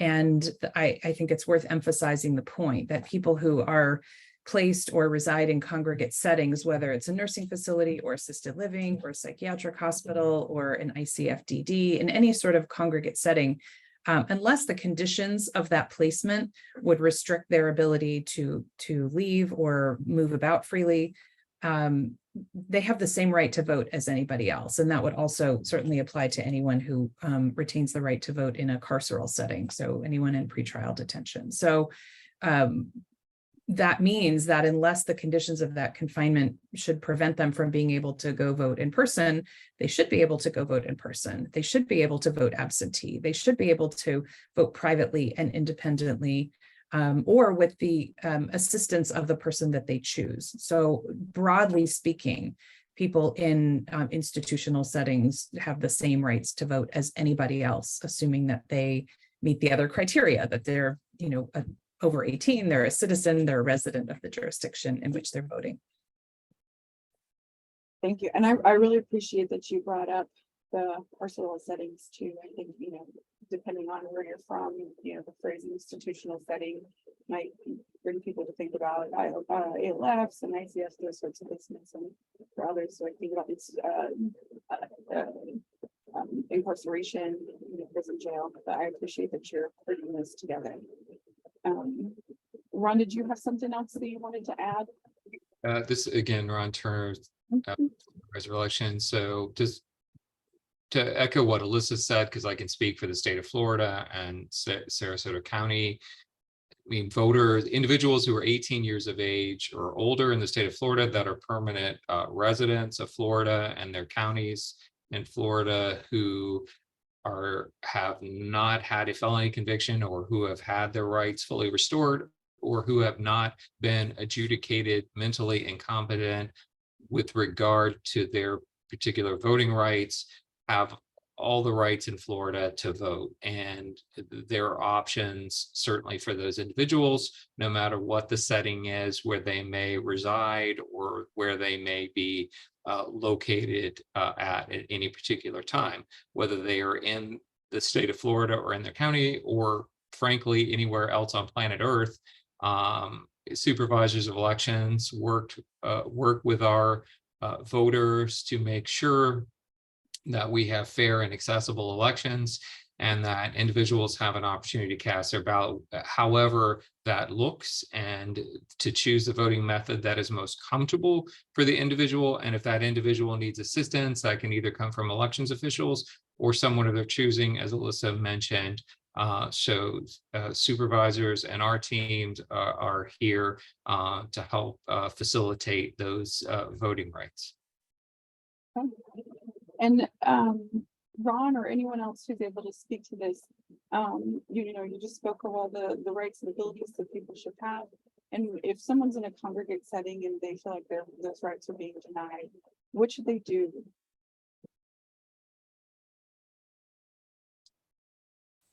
Well, I'll, go back and maybe the other panelists have, an idea. Certainly, if voters have questions about the process or their voting rights, certainly can reach out to their supervisor of elections, our team, poll workers, election workers. We are here to help our residents and our voters and our county. That's our primary function. That's what we're here for, that we do every day of the week. And we're certainly always available to answer questions that we're able to answer, or to try to help point voters maybe in the right direction. If we can't provide a certain type of assistance, maybe we can help guide that individual to a location for that assistance. But certainly that as far as the voting process is concerned, I would say that you're in Florida, that your county supervisor of elections office is the primary point of contact. I can add to that unless there's someone else who wants to jump in. Thank you. Okay, this is Alyssa again. I think the question is, what's the advice to someone in a congregate setting? And so I think, kind of building on what Ron said, remember that people have the same right to vote as anybody else unless they have been adjudicated incompetent for purposes of voting, unless there is a restriction on their right to vote based on felony conviction. And there may be restrictions on the method by which they can vote, depending on the conditions of their confinement. But aside from that, people in congregate settings have rights. And if you have questions or concerns about what those rights are, call the P&A. It's called Disability Rights Florida. They're a great resource. And, remember that it's not up to family or staff who can decide if you're eligible to vote or capable of voting. Only a judge can do that. You can't be forced to vote in a particular way unless, as I've said, the conditions of your confinement prescribe it. And supervised voting, while it seems like a great option for many people, shouldn't be required if that's something that you prefer not to do. But also, if you want to go to the polls, you should be able to do that with assistance from staff of the facility that you're in. And you're allowed under federal law to receive assistance from the person that you choose, unless that person is your employer or your union representative. And so you shouldn't be forced to accept help from staff or from the supervised voting team. And I think that's clear in the law, that the supervised voting team is there to assist, but you can't be required to accept assistance from them. The restrictions that Ron talked about who can request a mail ballot and help you, the numerical assistance, that you can only hold completed ballots by 2 other people.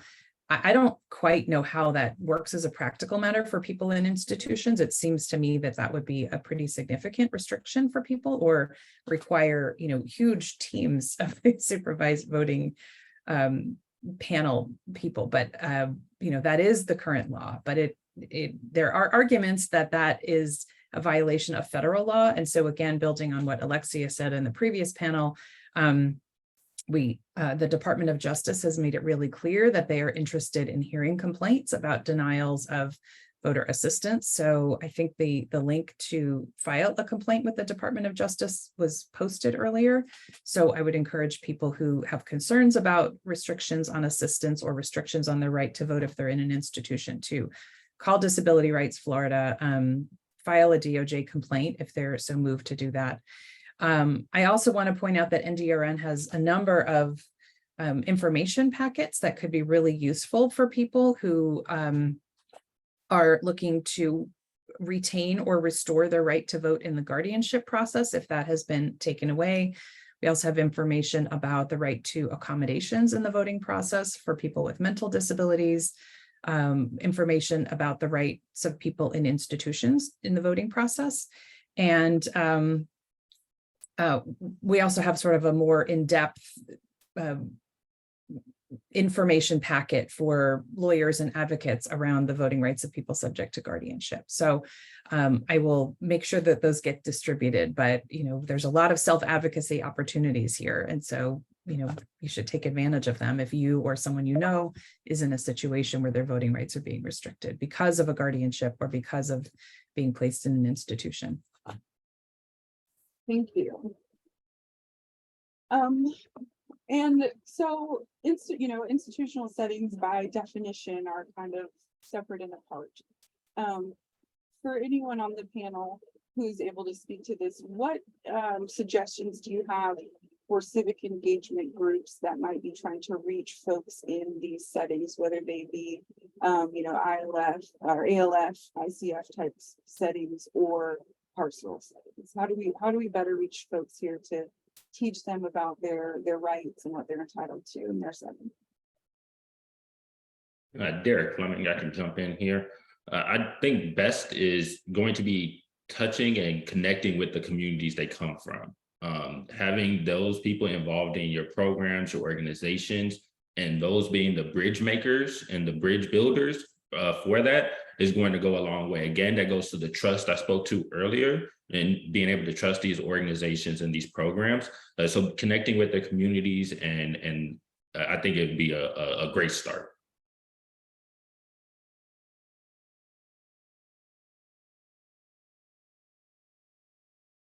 Okay. And sorry, Mike, were you trying to say something? I thought I saw you wave your hand. That's okay. Yeah, okay.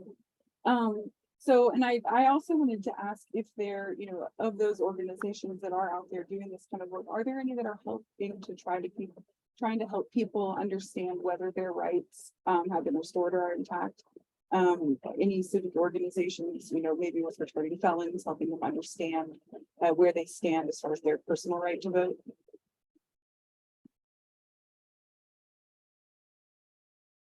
So I did see in the chat, there was a mention of the Legal Women Voters program which they run. I know there's the Florida Rights and Restoration Center. There's all types of NAACP legal defense funds. There's all types of organizations that you can use for assistance in getting the research and inquiry started, and get more information from. Okay. And one kind of pivot question, you know, hurricanes and natural disasters affect people all across the state. But I did see a question in the Q&A getting at voting when there's a natural disaster. So Hurricane Ian, for instance, had this big impact on Florida's election.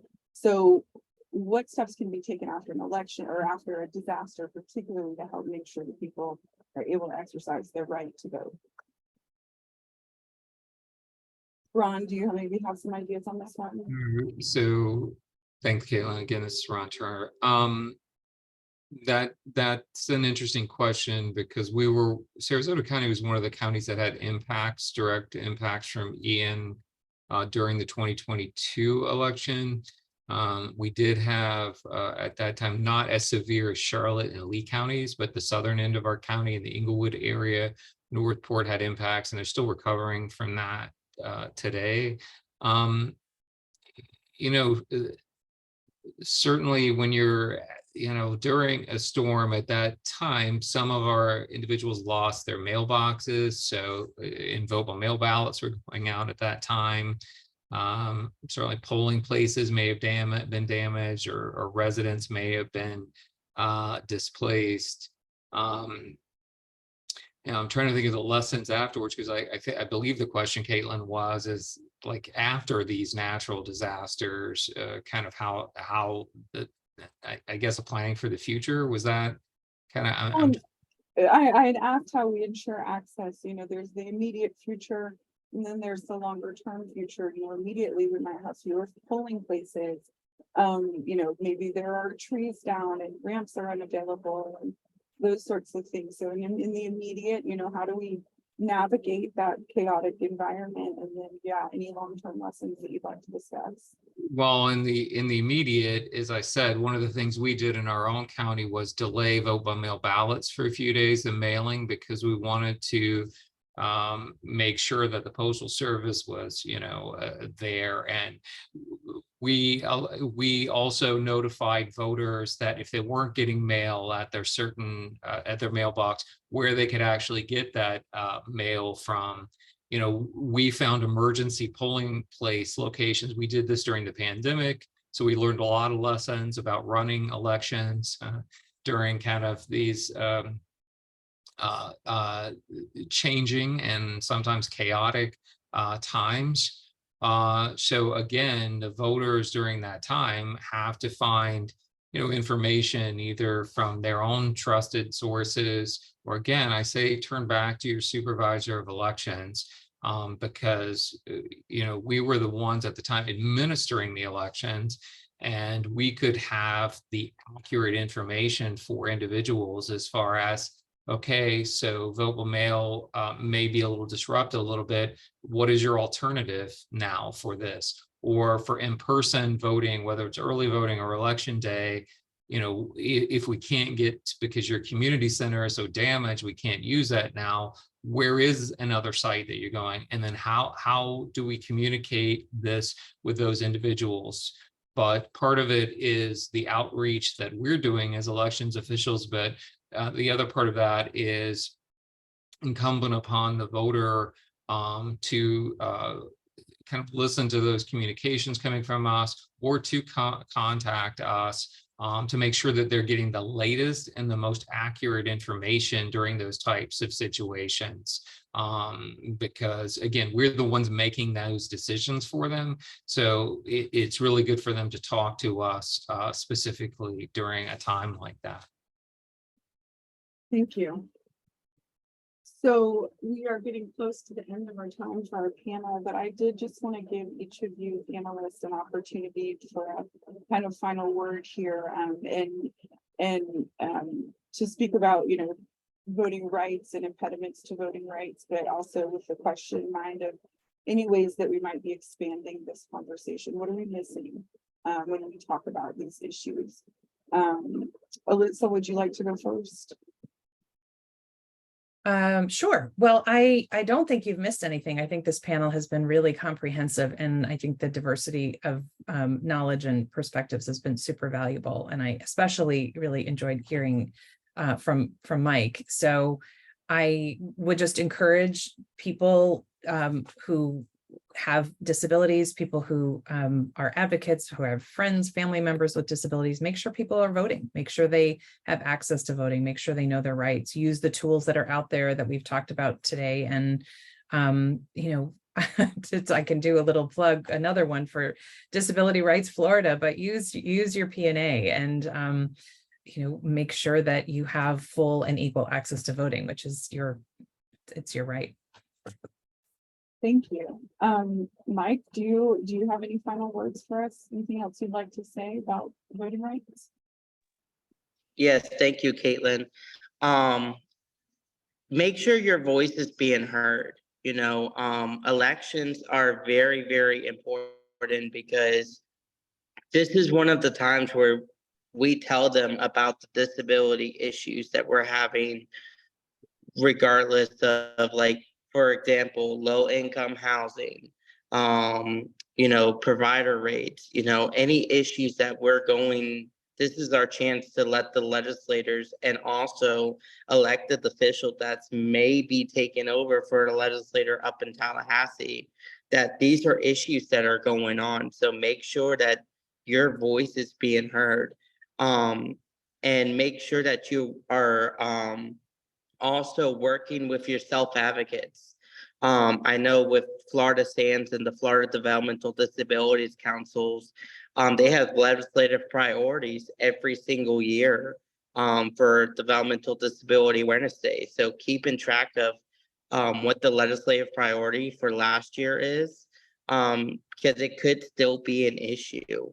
The other thing I would say is go out in your community, advocate as much as you can, get in contact, make meetings with your supervisor of elections. I'm actually I'm gonna be making a meeting with the supervisor of elections of Orange County, just so that way we can make sure we're getting prepared for accommodations that are going in. You know, and especially with some individuals who are nonverbal, make sure they have nonverbal communications in place for voting. You know, sign language interpreters, pretty much anything, because this is our time for our voice to be heard. If you also feel like you need to make a complaint, like Alexa said, I give props to Alexa. She knows her stuff. Making a complaint with the Department of Justice, you know, this is your voice, and make sure your voice is getting heard. Thanks, Mike. Thanks, Mike. And it's so good to see you. I haven't seen you in a while. Derek, do you have something you'd like to share here before we wrap up? Yes, thank you, Caitlin, and Disability Rights Florida. Thanks for having me. I do want to share, to familiarize yourself with the Florida Voting Bill of Rights. There is a Bill of Rights out there for voters, not for disability voters, not for just voters. There's set rules that we can have for all voters that should be followed. So familiarize yourself with that. And when those rights are being infringed upon, get in contact as a licensed attorney. I always say contact an attorney, but also as a licensed attorney, I understand attorney, again, is a privilege to be able to afford one. So please, reach out to these organizations and get involved and build that trust in the communities. Thank you. And Ron? Well, again, thanks to Disability Rights Florida for having me on the panel. We had a lot of good information shared today here. I was very impressed with Mike's being an informed voter. We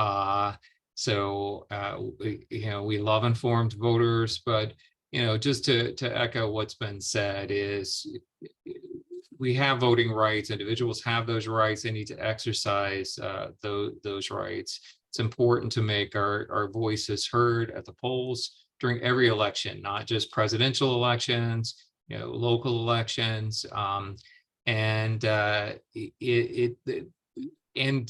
that in the way that works for the individual and under Florida law.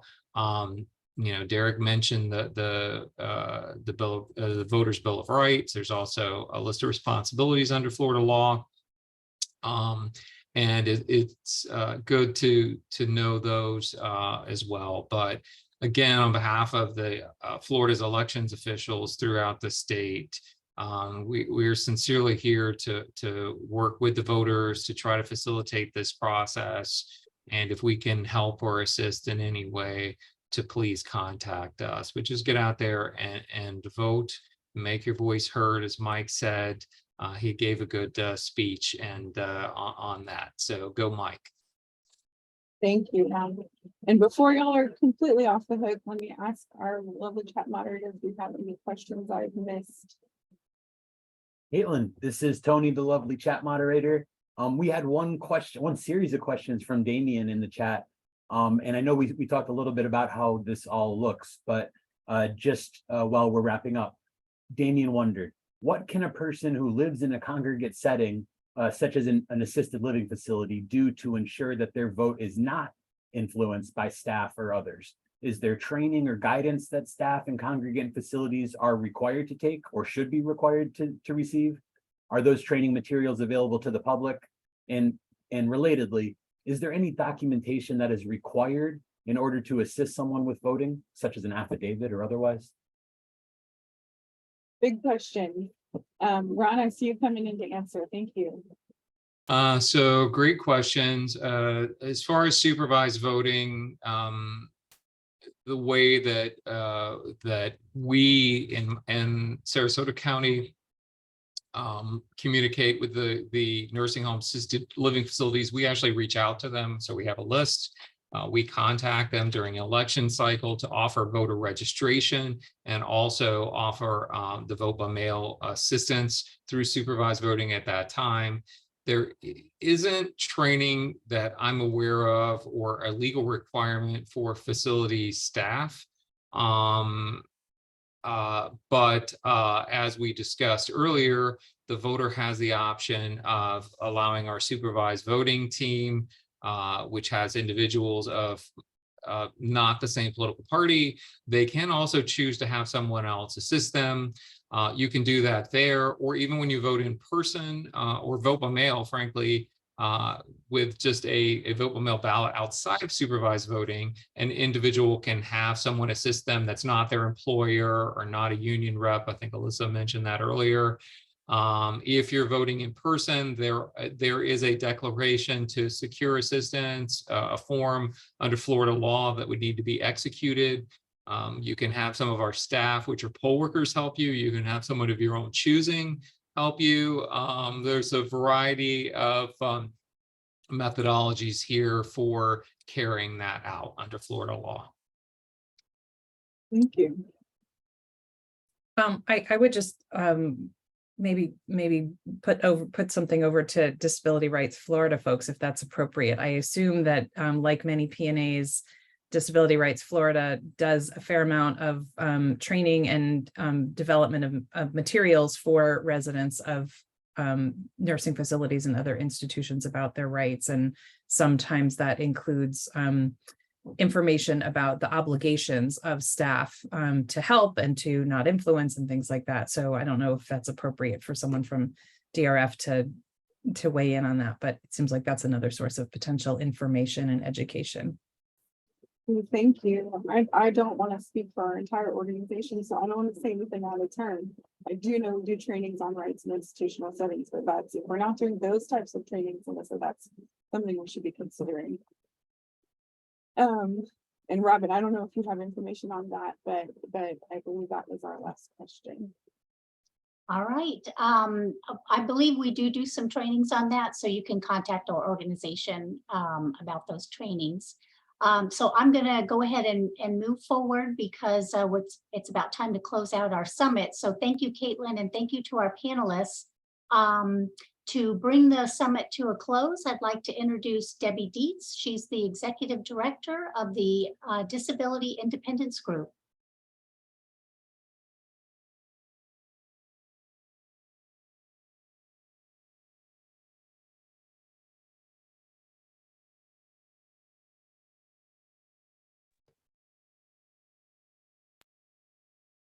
Hi, can you see and hear me? We can. Okay, hi. As you heard, my name is Debbie Dietz. I am a white woman with long red hair, and I'm wearing a green shirt today. And as you heard, I'm the Executive Director of Disability Independence Group in Miami, Florida. Earlier today, Tony asked Laura about Access to Vote Florida, and I wanted to give you a little more details and a little bit of how we all got started. And we started as an idea when I saw an email about a new voting coalition that was being started by AAPD during the summer of 2018. It was a small email, but it caught my eye and I was intrigued. I was at a FILC meeting and I asked if anyone knew the contact person on the flyer, and Whitney did, and she made an email introduction to me, and then we took off. I contacted AAPD, got all of the information, and then reached out to Tony at Disability Rights Florida. And Tony said yes from the first conversation. And that's when we started and set up our first meeting. We connected with a self-advocate named Jay Har, and the three of us began the work.